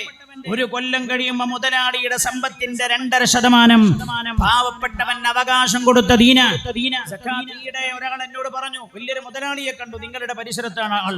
അദ്ദേഹത്തിന്റെ പണി എന്താന്ന് വെച്ചാൽ റമദാൻ 1 മുതൽ എല്ലാ സ്ഥലത്തും നടന്നിട്ട് പാവങ്ങൾക്ക് പൈസ കൊണ്ടുപോയി കൊടുക്കല. അയാൾ എന്നോട് പറഞ്ഞു, ഉസ്താദേ ഇത് നമ്മളുടെ അല്ലല്ലോ, ഇത് ഓൾടെ അല്ലേ. അപ്പൊ അവരുടെ ലാഭവിഹിതം, എന്റെ ഷെയറിന്റെ ആളുകൾ കൊല്ലത്തിൽ മീറ്റിംഗ് കൂടും, അവരുടെ ലാഭത്തിന്റെ വിഹിതം അവർ വാങ്ങിപ്പോകും. ഈ ലാഭം ഇവർക്കുള്ളതാ, അത് അല്ലാഹ് പറഞ്ഞതാ, ഞാൻ അവർക്ക് കൊണ്ടുകൊടുക്കാണ്. അതാണ് ഇസ്ലാം പഠിപ്പിച്ച സക്കാത്തിന്റെ കാഴ്ചപ്പാടത. അതെന്തിനാ? പാവപ്പെട്ടവന്റെ ജീവിതത്തിന്റെ 2 അറ്റം മുട്ടിക്കാൻ അവർ പ്രയാസപ്പെടണം, അവർക്ക് കൊടുക്കുന്ന ആശ്വാസാണ് സക്കാത്ത്. നിസ്കാരപ്പാട് അല്പം മുമ്പ് വിളിച്ചില്ലേ, കുറെ ആളുകൾ ഇവിടെ നിന്ന് എഴുന്നേറ്റ് പോയി, ജമാഅത്ത് കഴിഞ്ഞ് തിരിച്ചു വന്നല്ലോ. എന്താ വിളിച്ചത്? ഹയ്യ അലസ് സ്വലാ, നിസ്കരിക്കാൻ വരി. ഹയ്യ അലസ് സ്വലാ, നിസ്കരിക്കാൻ വരീന്നാണ്. അലാ സല്ലു, നിസ്കരിക്കൂ, നിസ്കരിക്കാൻ സമയമായി എന്നല്ല. ഹയ്യ അലസ് സ്വലാ, നാട്ടിലുള്ളവരോട് പറയാൻ, പള്ളിയുടെ പരിസരത്തുള്ളവരോട് പറയാൻ, ആ ജമാഅത്തിൽ താമസിക്കുന്നവരോട് പറയാൻ, ഹയ്യ അലസ് സ്വലാ. ഈ ശബ്ദം കേൾക്കുന്ന സ്ഥലത്തേക്ക് എല്ലാവരും ഇങ്ങോട്ട് വരി നിസ്കരിക്കാൻ. എല്ലാവരും വരികയാണ്. ഒരു ദിവസം 5 നേരം തന്റെ മുസ്ലിമായ സഹോദരനെയും അയൽവാസിയെയും മുഖത്തോട് മുഖം കാണുന്ന പഠിപ്പിച്ച ദീനാണ്. എന്തിനാണ്? ഞാൻ ചോദിക്കട്ടെ നിങ്ങളോട്, അള്ളാഹ്ക്ക് വേണ്ടി ഇബാദത്ത് ചെയ്യാൻ പറയുമ്പോ ഏകാന്തത കിട്ടുന്ന സ്ഥലത്ത് വെച്ച് ചെയ്യണം എന്നല്ലേ പറയണ്ടേ? നിസ്കാരം നിങ്ങളുടെ വീട്ടിന്റെ അകത്തളത്തിലെ ഏറ്റവും ഇരുട്ടുള്ള റൂമിൽ വെച്ച് നിസ്കരിച്ചോളൂ എന്നല്ലേ പറയേണ്ടത്? കാരണം റബ്ബിനെ ഓർക്കാൻ ഏറ്റവും സാഹചര്യം അവിടെയല്ലേ. അള്ളാഹ് പറഞ്ഞല്ല, നിസ്കരിക്കാൻ എല്ലാവരും ഇങ്ങോട്ട് വരി. എന്നിട്ടോ 5 നേരത്തെ നിസ്കാരം കഴിഞ്ഞിട്ട് നിസ്കാരത്തിന്റെ അവസാനം എങ്ങനെ? അസ്സലാമു അലൈക്കും വറഹ്മത്തുള്ളാഹ്. തന്റെ വലത്തുഭാഗത്തിരിക്കുന്ന മുസ്ലിമായ മനുഷ്യന് സലാം പറഞ്ഞുകൊണ്ട് നിസ്കാരത്തിൽ നിന്ന് വിരമിക്കുന്നത്. 5 നേരവും തന്റെ മുസ്ലിമായ സുഹൃത്തിനെ കാണണം, കണ്ടുമുട്ടണം. എന്തിനാ? അവന്റെ സുഖവിവരം അറിയാൻ, അവന്റെ വല്ല പ്രയാസം ഉണ്ടെന്നറിയാൻ. ഇവിടങ്ങൾ ഈ ഫണ്ട് മഹാനായ തങ്ങളവരുടെ കയ്യിൽ ഏൽപ്പിക്കാൻ വേണ്ടി വന്നവരുടെ കൂട്ടത്തിൽ ഞാൻ കണ്ടു 2 അമുസ്ലിങ്ങളെ കണ്ടു. അല്ലേ, 2 അമുസ്ലിങ്ങളായ സഹോദരങ്ങൾ. എന്താ അവരുടെ പേര്? വാസു, ഒന്ന് സതീശൻ. 2 മുസ്ലിം സഹോദരങ്ങൾ വന്നു. അതിൽ വാസുവേട്ടൻ 10 ലക്ഷം ഉറുപ്പികയാ ഡയാലിസ് സെന്ററിന് കൊടുക്കുന്നത്. ഞാനപ്പോ അതിൽ നിന്ന് എനിക്ക് മനസ്സിലായി എന്ന് മാത്രമല്ല, ഡയാലിസ് സെന്ററിന്റെ ഉദ്ഘാടനത്തിന്റെ പ്രഖ്യാപനത്തിന്റെ സദസ്സിലെ മഹല്ല് പറഞ്ഞത്, ഈ മഹല്ലിന്റെ പരിസരത്തും ഈ മഹല്ലിന്റെ പരിധിയിലും പരിസരത്തുമുള്ള എല്ലാ മനുഷ്യ സമൂഹത്തിനും വേണ്ടിയാണ് ഈ ഡയാലിസ് സെന്റർ തുറക്കപ്പെടുന്നത് എന്നാണ്. എല്ലാവർക്കും വേണ്ടിയാണ്, എല്ലാവർക്കും വേണ്ടി. ഇസ്ലാമിന്റെ കാരുണ്യത്തിന്റെ പ്രവാഹം അങ്ങനെയാണ്. നബി സല്ലല്ലാഹു അലൈഹി വസല്ലമ തങ്ങളുടെ മദീന പള്ളിയിൽ മുദർ ഗോത്രക്കാർ വന്നില്ലേ? റസൂലുള്ളാഹിനെ കൊല്ലാൻ ശ്രമിച്ചവരാ, ഒരുപാട് സ്വഹാബികളെ കൊന്നുകളഞ്ഞവരാ. അവർക്ക് സാമ്പത്തികമായി പരാധീനത വന്നു, അവരിൽ താങ്ങാൻ കഴിയാത്ത രീതിയിലുള്ള ക്ഷാമം വന്നു. ഭക്ഷണമില്ല, അതേപോലെ വസ്ത്രങ്ങളില്ല. വല്ലാതെ വിഷമിച്ചു പോയപ്പോൾ ആരോടോട് പറഞ്ഞു, നിങ്ങൾ മദീനത്തൊരു പള്ളിയുണ്ട്, അവിടെ മനുഷ്യ സ്നേഹിയായ ഒരു മനുഷ്യൻ ഇരിക്കുന്നുണ്ട്, മുഹമ്മദ് എന്നാണ് അയാളുടെ പേര്, നിങ്ങൾ അവിടെ പോയി പറഞ്ഞ് ഞങ്ങളെ വിഷയം പരിഹരിച്ചു തരും. ആ സമയത്ത് അവർ പറഞ്ഞു, മുഹമ്മദ് ഞങ്ങളുടെ വിഷയം പരിഹരിക്കൂല, മുഹമ്മദിന്റെ ആ ജന്മശത്രുവാണ് ഞങ്ങളെന്ന് മുഹമ്മദിന് അറിയാം. അതുകൊണ്ട് ഞങ്ങൾ എത്രയോ അനുയായി അനുയായികളെ കൊന്നു കളഞ്ഞിട്ടുണ്ട്. മുഹമ്മദിനെ തന്നെ തക്കം കിട്ടിയാൽ കൊല്ലാൻ നിൽക്കുന്നവരാണ് ഞങ്ങളെന്ന് മുഹമ്മദിന് അറിയാം. ഈ ആളുകൾ പറഞ്ഞ ഒന്നും മുഹമ്മദിന്റെ ഒരു പ്രശ്നമല്ല, മുഹമ്മദ് മനുഷ്യ സ്നേഹിയ, നിങ്ങൾ ചെന്ന് പറഞ്ഞോളൂ, മുഹമ്മദ് അത് പരിഹരിച്ചു തരും. ഗോത്രക്കാര് ചെന്നില്ലേ മദീന പള്ളിയിലേക്ക്? ഹദീസ് പറയുന്നുണ്ട്, ഫീ സദരിൻ നഹാർ, പകലിന്റെ തുടക്കത്തിലായിരുന്നു സംഭവം. അവരെല്ലാരും കൂടി പള്ളിന്റെ പരിസരത്ത് വന്നു. ഡയാലിസിസ്, പള്ളിയുടെ അണ്ടറിൽ തന്നെ ഡയാലിസിസ് വേണ്ടത്, മഹല്ലുകളുടെ അണ്ടറിൽ വേണം. അതേപോലെ ഒരു ജിംനേഷ്യം, ആരോഗ്യപരമായി മനുഷ്യന്റെ ആരോഗ്യപരമായ സംരക്ഷണത്തിന് ആവശ്യമായ എക്സസൈസ് ചെയ്യുന്ന സംവിധാനം മഹല്ലിന്റെ കീഴിൽ വേണം. നല്ലൊരു നീന്തൽ കുളം. നിങ്ങളെ പള്ളിയിൽ നീന്താൻ പറ്റുമോ? കുളത്തിൽ നീന്താൻ പറ്റുമോ? പല പള്ളിക്കും കുളം ഉണ്ടാവും, അവിടെ എഴുതി വെച്ചിട്ടുണ്ടാവും നീന്താൻ പാടില്ല. പിന്നെന്തിനാ കുളം? നീന്തൽ കുളത്തിൽ നീന്തണം. അള്ളാന്റെ ഹബീബിനെ നീന്തൽ പഠിപ്പിച്ചു കൊടുത്തത് റസൂലുള്ളാഹിന്റെ പ്രിയപ്പെട്ട ഉമ്മയല്ലേ. അള്ളാഹുവിന്റെ ഹബീബ് പിന്നീട് ഉമ്മയുടെ വഫാത്തിന്റെ എത്രയോ കാലശേഷം അബവായിലെത്തിയിട്ട് ആ കുളം കണ്ടപ്പോ അള്ളാഹുവിന്റെ ഹബീബ് ഇങ്ങനെ കരഞ്ഞു സല്ലല്ലാഹു അലൈഹി വസല്ലം. തന്റെ പ്രിയപ്പെട്ട ഉമ്മതനിക്ക് നീന്തൽ പഠിപ്പിച്ചു തന്ന കുളം കണ്ടല്ലാന്റെ ഹബീബ് കരഞ്ഞുപോയി. നീന്തൽ പഠിക്കുക എന്നുള്ളത് സുന്നത്താണ്. അത് ക്ലബ്ബല്ല പഠിപ്പിക്കേണ്ടത്, ക്ലബ്ബല്ല സിദ്ദീഖ് മാഷേ, അത് പഠിപ്പിക്കേണ്ടത് മഹല്ല. ആരോഗ്യ സംരക്ഷണത്തിന് ഈ ഉമ്മത്തിലെ ആളുകളെ പ്രേരിപ്പിക്കേണ്ടതും പ്രോത്സാഹിപ്പിക്കേണ്ടതും മഹല്ലിന്റെ പരിസരത്ത് ഗ്രൗണ്ട് ഉണ്ടാകട്ടെ. നമ്മുടെ കുട്ടികൾ അവിടെ വന്ന് കളിക്കട്ടെ. അവിടെ വന്നവർ കളിച്ചാൽ അവർ മയക്കുമരുന്നിന്റെ അടിമകളാകൂല. ക്ലബിന് കീഴിലാകുമ്പോ ക്ലബിന്റെ സംസ്കാരം മക്കളിലേക്ക് ഇൻജക്ട് ചെയ്യപ്പെടും. അതൊക്കെ വേണം. ഞാൻ സാന്ദർഭികമായി പറഞ്ഞതാ. അപ്പൊ അള്ളാഹുവിന്റെ ഹബീബ് സല്ലല്ലാഹു അലൈഹി വസല്ലമ തങ്ങളുടെ സന്നിധിയിൽ വന്ന് ഇവര് പറഞ്ഞു, ബിലാൽ റളിയല്ലാഹു അൻഹു അവരെ കണ്ടത്. ബിലാൽ തങ്ങൾ പറഞ്ഞു, നബിയെ, മുദർ ഗോത്രക്കാരായ ഒരു ഭാഗം ആളുകൾ പള്ളിയുടെ അടുത്ത് വന്നിട്ടുണ്ട്, അങ്ങയെ കാണണമെന്ന് പറയുന്നുണ്ട്. മുത്തുനബി ഇറങ്ങി വന്നു. അവരുടെ എന്താ നിങ്ങളുടെ പ്രശ്നം? അവർ പറഞ്ഞു, ഞങ്ങൾ പട്ടിണിയിലാണ്, ഭക്ഷണമില്ല, എന്തെങ്കിലും ചെയ്തു തരണം. അള്ളാന്റെ ഹബീബ് വീട്ടിലേക്ക് കയറി. ളുഹറിന്റെ സമയമായി. ബിലാൽ റളിയല്ലാഹു അൻഹുവിനോട് ബാങ്ക് കൊടുക്കാൻ പറഞ്ഞു. ബിലാൽ റളിയല്ലാഹു അൻഹു ബാങ്ക് കൊടുത്തു. സഹാബികൾ കൂട്ടമായി പള്ളിയിലേക്ക് വന്നു. ളുഹർ നിസ്കാരത്തിന് ശേഷം അള്ളാഹുവിന്റെ ഹബീബ് ളുഹർ നിസ്കാരം കഴിഞ്ഞതിന് ശേഷം പറഞ്ഞു, സഹാബ, പള്ളിയുടെ ചുറ്റും നിൽക്കുന്നത് ആരാന്നറിയോ? മുദർ ഗോത്രക്കാരാണ്. ഇത് കേട്ടപ്പോ തന്നെ ചില സഹാബികളോട് ചാടി എഴുന്നേറ്റു. മുദർ ഗോത്രമോ നബിയെ? എന്റെ ജ്യേഷ്ഠനെ കൊന്നവരാണവർ, എന്റെ കുടുംബത്തെ നിഷ്കാസനം ചെയ്തവരാണവർ. അള്ളാന്റെ ഹബീബ് പറഞ്ഞു, ഒപ്പൊന്നും ചെയ്യാൻ പാടില്ല അവരോട്. റസൂലുള്ളാഹി സ്വല്ലല്ലാഹു അലൈഹി വസല്ലം തങ്ങൾ പറഞ്ഞു, അവർ പട്ടിണിയിലാണ്, അതുകൊണ്ട് നിങ്ങളൊക്കെ വീട്ടിൽ പോയിട്ട് നിങ്ങളുടെ വീട്ടിലെ ഭക്ഷണത്തിൽ ബാക്കിയുള്ളത് നിങ്ങൾ കൊണ്ടുവന്ന് തരണം. നിങ്ങളുടെ വസ്ത്രം വീട്ടിലുള്ളത് നിങ്ങൾ കൊണ്ടുവന്ന് തരണം. അവരുടെ വിശപ്പടക്കണം, വസ്ത്രം നൽകണം. അവർക്ക് കീറിപ്പറഞ്ഞ വസ്ത്രം ധരിച്ചവരാണവർ.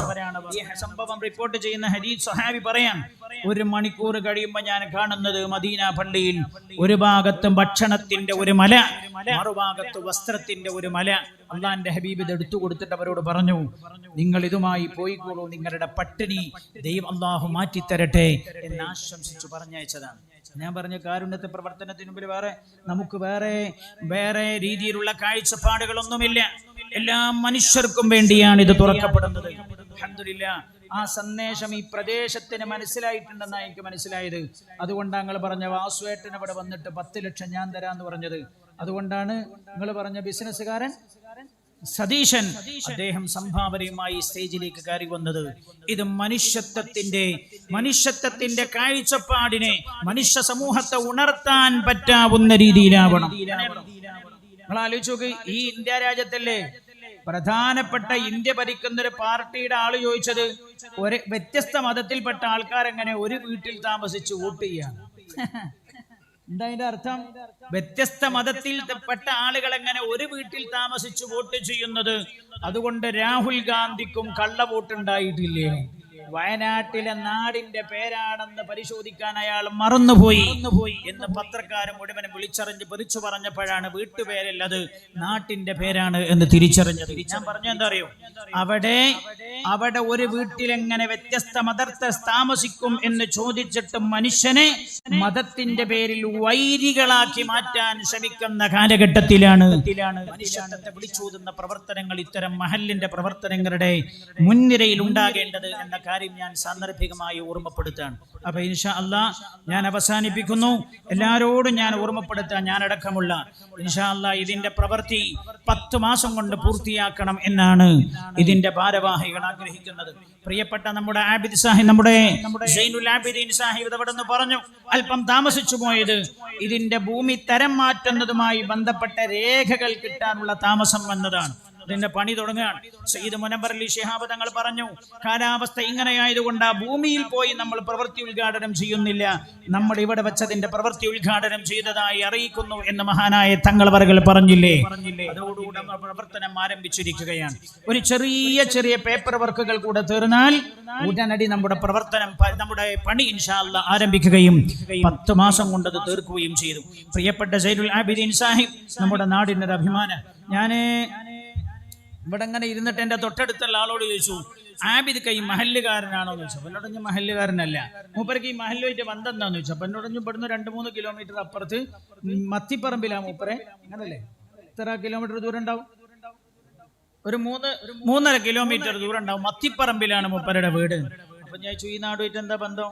ഇവിടെ നടക്കണ എല്ലാ പ്രവർത്തനത്തിലും മൂപ്പരുണ്ടാവും. അതുമാത്രമല്ല, ഇവിടെ നടക്കുന്ന എല്ലാ പ്രവർത്തനങ്ങളിലും അദ്ദേഹം വേണമെന്ന് ഈ നാട്ടുകാർക്ക് നിർബന്ധവുമുണ്ട്. ആ രീതിയിലുള്ള ഒരു വല്ലാത്ത ആത്മബന്ധമാണ് അദ്ദേഹവും ഈ നാടും തമ്മിലുള്ളത് എന്നെനിക്ക് മനസ്സിലായി. അതുകൊണ്ട് തന്നെയാവാം നേരത്തെ അദ്ദേഹം പറഞ്ഞതുപോലെ തനിക്ക് രാഷ്ട്രീയപരമായി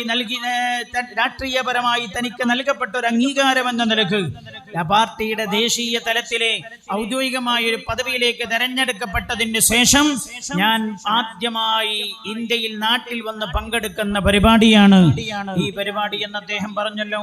അതൊരു പക്ഷേ ഈ നാടുമായുള്ള ആത്മബന്ധത്തിന്റെ പേരിലാവും. കാരണം ഞാൻ ഖത്തറിൽ പോയാലും പെരുങ്ങത്തൂർക്കാരുടെ പരിപാടിയിൽ സൈനുൽ ആബിദീൻ കണ്ടാവും. നാട്ടിൽ വന്നാലും ഇവിടുത്തെ എല്ലാ പരിപാടിയിലും ഒരിക്കൽ ആബിദ് ഖാൻ എന്നെ വിളിച്ചിട്ട് പറഞ്ഞു, ഇവിടെ പള്ളിന്റെ വിപുലീകരണമായിട്ട് ബന്ധപ്പെട്ട ഒരു മീറ്റിംഗ് ഉണ്ട്, നിങ്ങൾക്ക് വരാൻ കഴിയുമോ? ഉമ്മറുസാദൊക്കെ പങ്കെടുത്ത ഒരു മീറ്റിംഗിലാണ്, നിങ്ങൾക്ക് വരാൻ കഴിയുമെന്ന് വെച്ചാൽ എന്നോട്. അപ്പോൾ ഞാനന്ന് വേറെ ഒരു തിരക്കിലാണ്. അപ്പോൾ പറഞ്ഞ ആബിദ് ഖാൻ ഞാൻ ഇങ്ങനെ ഒരു ചെറിയ തിരക്കിലാണ്. അപ്പം എന്നോട് നിങ്ങളുടെ മീറ്റിംഗ് ഉണ്ട്, പള്ളിയായിട്ട് ബന്ധപ്പെട്ട മീറ്റിംഗ്. അപ്പം ഇവിടുത്തെ പള്ളിയുടെ കാര്യം, ഇവിടുത്തെ ഡയാലിസിന്റെ കാര്യം, ഇവിടുത്തെ എന്തു കാര്യത്തിലും ആബിദ് ഖാനെ പങ്കെടുപ്പിക്കുക, ആബിദ് ഖാൻ അതിൽ ഉണ്ടാവുക, അത് അഭിമാനമാണ് എന്ന മനുഷ്യൻ തുറന്നു പറയുക. എല്ലാ മുതലാളിമാരെയും സ്വഭാവം ആവൂല. അത് പല മുതലാളിമാരെയും സ്വഭാവം എന്താ, നിങ്ങൾ എന്തെങ്കിലുമൊക്കെ ചെലവാക്കേണ്ടി വരുമെന്ന് കാണുമ്പോൾ എല്ലാം അവിടുന്ന് കേസിലായി പോണ എത്രയോ ആളുകൾ നിങ്ങൾ കാണുന്നുണ്ടാവും. ഞാനങ്ങനെ കാണാറില്ലെങ്കിലും നിങ്ങൾ കാണുന്നുണ്ടാവും. എല്ലാ ആളുകളുടെയും സ്വഭാവമല്ല. അല്ലാഹു തആല തന്നത്, എൻ്റെ കയ്യിലുള്ളത് റബ്ബ് തന്ന നിഅമത്താണ്. ഉപര നേരത്തെ ഇവിടെ നിർത്തി പറഞ്ഞല്ലോ, ഞാൻ സമ്പാദിക്കുന്നത് മുഴുവൻ എൻ്റെ 3 മക്കൾക്കുള്ളതാണെന്ന അഭിപ്രായം എനിക്കില്ല എന്ന് ഒരു മനുഷ്യൻ അങ്ങനെ പറയാൻ കഴിയില്ല. എൻ്റെ അനുഭവം എന്താ, എൻ്റെ അനുഭവം, ഞാൻ ഏതോ മലപ്പുറത്ത് ഏതോ ഒരു ഗ്രാമത്തിലാണ്. ഖത്തറിൽ ചെന്നിട്ട് എന്നോട് ചില ആളുകൾ പറഞ്ഞു, അങ്ങനെ സൈനുൽ ആബിദീൻ എന്ന് പറയുന്ന ഒരാൾ നമുക്കൊന്ന് പോയി നോക്കുക, നല്ല ഒരു മനുഷ്യ സ്നേഹിയാണ് അദ്ദേഹം, സമുദായ സ്നേഹിയാണ് അദ്ദേഹം എന്നൊക്കെ പറഞ്ഞിട്ട് അദ്ദേഹത്തിന്റെ അടുത്ത് പോയി. ഞാൻ എൻ്റെ കാര്യങ്ങളും സ്ഥാപനവുമായി ബന്ധപ്പെട്ട കാര്യങ്ങളൊക്കെ പറഞ്ഞപ്പോ അന്ന് മുതൽ ഇന്ന് വരെ അതിനോട് ഹൃദയം ചേർത്ത് വെച്ച് നിന്നിട്ട് ആ സംവിധാനത്തിൽ ഖത്തറിന്റെ അതിന്റെ ഒരു ചെയർമാനായി നിൽക്കാൻ മനസ്സ് കാണിച്ചത് കണ്ടപ്പോ ഞാൻ പലപ്പോഴും ഇങ്ങനെ ആലോചിച്ച്, പഠിച്ചോനെ, ഈ യാക്കോട് ഇസ്ലാമിക് സെന്ററിന്റെ കൂടെ കൂടിയിട്ട് മൂപ്പർക്ക് എന്ത് കിട്ടാനാണ്? ഞാൻ പലപ്പോഴും ചിന്തിച്ച കാര്യമാണ്. അതെന്താ, നിങ്ങള് അല്ലാഹു തആല ചില ആളുകൾക്ക് കൊടുക്കുന്ന ഒരു പ്രത്യേക മനസ്സാ. ആരെങ്കിലും ഒരു ആവശ്യം ചെന്ന് പറഞ്ഞാൽ ആവശ്യത്തിന്റെ കൂടെ നിന്നു കൊടുക്കാൻ കഴിയാന്നുള്ളത് എല്ലാവർക്കും ചെയ്യാൻ പറ്റാവുന്ന സംഗതിയല്ലേ അത്. അതുകൊണ്ട് തന്നെയാവാം പടച്ച റബ്ബ് അല്ലാഹു തആല അങ്ങനെ ഒരു മനസ്ഥിതി ഉള്ളത് കൊണ്ട് തന്നെയാവാം ദേശീയ തലത്തിൽ മുസ്ലിംകളുടെ ശോചനീയമായ അവസ്ഥയെക്കുറിച്ച് മുനവ്വർ അലി ശിഹാബ് തങ്ങൾ പറഞ്ഞില്ലേ, ആ അവസ്ഥയിൽ ദേശീയ തലങ്ങളിലേക്ക് അദ്ദേഹത്തിന്റെ ശ്രദ്ധയും അദ്ദേഹത്തിന്റെ കൈത്താങ്ങും ഉണ്ടാകാനാവാം മഹാനായ തങ്ങളവറുകൾ അദ്ദേഹത്തെ ആ സ്ഥാനത്തേക്ക് ഉയർത്തിയത്. ഏതായാലും തങ്ങൾ സയ്യിദുമാരൊക്കെ പ്രതീക്ഷിച്ചതുപോലെ ഉയർന്ന് പ്രവർത്തിക്കാൻ പ്രിയപ്പെട്ട ആബിദ് ഖാൻ അല്ലാഹു തആല തൗഫീഖ് ചെയ്യട്ടെ. അതിനുവേണ്ടി അദ്ദേഹത്തിന് ദുആ ചെയ്തു കൊടുക്കണം. നമ്മുടെ നാടിനെ തന്നൊരു ധൈര്യമാണത്. 10 മാസം കൊണ്ട് ഇത് തീർക്കുന്ന പറഞ്ഞു, തീർക്കണം എന്നല്ല, 10 മാസം കൊണ്ട് ഇത് തീർക്കുമെന്നാ പറഞ്ഞത്. അപ്പൊ ഇത് നമ്മുടെ നാടിന്റെ തന്ന ധൈര്യമാണ്. നിങ്ങൾ ആലോചിച്ച് നോക്ക്, അത് നമുക്ക് നമ്മുടെ നാടിന് കിട്ടിയ സൗഭാഗ്യമല്ലേ? സൗഭാഗ്യമാണ്. ഇൻഷാ അല്ലാഹ് 10 മാസം കൊണ്ട് പ്രവർത്തി തുടങ്ങി. 10 മാസം കൊണ്ട് ഇവരോടുള്ള എനിക്കൊരു താല്പര്യം എന്താ അറിയോ, ഖത്തറിന്ന് ഞാൻ ഖത്തറിലുണ്ട് എന്ന് പറഞ്ഞപ്പോ ഇതിന്റെ പരിപാടിക്ക് വിളിച്ചുണ്ടായി. ഇന്നോട് ഒരു കാര്യമില്ല, ഇവലെന്നെ വിളിച്ചിട്ട് പോയിട്ട് ഇവലെന്നെ പറയാ അറിയോ, ഇവലെന്നോട് പറയും, നിങ്ങൾ എങ്ങനെ ഫണ്ട് ഉണ്ടാക്കി തന്നെ, ഒന്നല്ല വെറുതെ പറയണ. ഇവലെന്നോട് പറയാ, നിങ്ങൾ ചോദിക്കും ഞങ്ങൾ തരാന്ന്. പിന്നെ ആർക്കാ ചോദിക്കാൻ പേടിക്കണം? മൂപ്പരങ്ങനെ പറയാം, നിങ്ങൾ ചോദിക്കുക, ഞങ്ങൾ തരാം. പെരിങ്ങത്തൂർക്കാരൊക്കെ ഉണ്ടാവും, അവിടെ പരിസരത്തുള്ളവരുണ്ടാവും. നമ്മൾ ചോദിക്കുമ്പോ അങ്ങനെ വാരിക്കോരി ഓലെന്നെ പ്രഖ്യാപിക്കാം, അവർ തന്നെ പ്രഖ്യാപിക്കുകയാണ്. അന്ന് ഖത്തറിൽ നിന്ന് ഇതിന്റെ ഫണ്ട് സമാഹരണത്തിന്റെ വേദിയിൽ വെച്ചവർ പറഞ്ഞു, ഇന്ന സമയമാകുമ്പോൾ ഞങ്ങൾ ഇതിന്റെ പ്രഖ്യാപനം നടത്തും, ഭൂമി രജിസ്ട്രേഷൻ കഴിഞ്ഞ് പ്രഖ്യാപനം നടത്തൂലേ. അത് അതേപോലെ പാലിച്ചവരാണ്. ഇൻഷാ അല്ലാഹ് ഈ വാക്കും പാലിക്കും.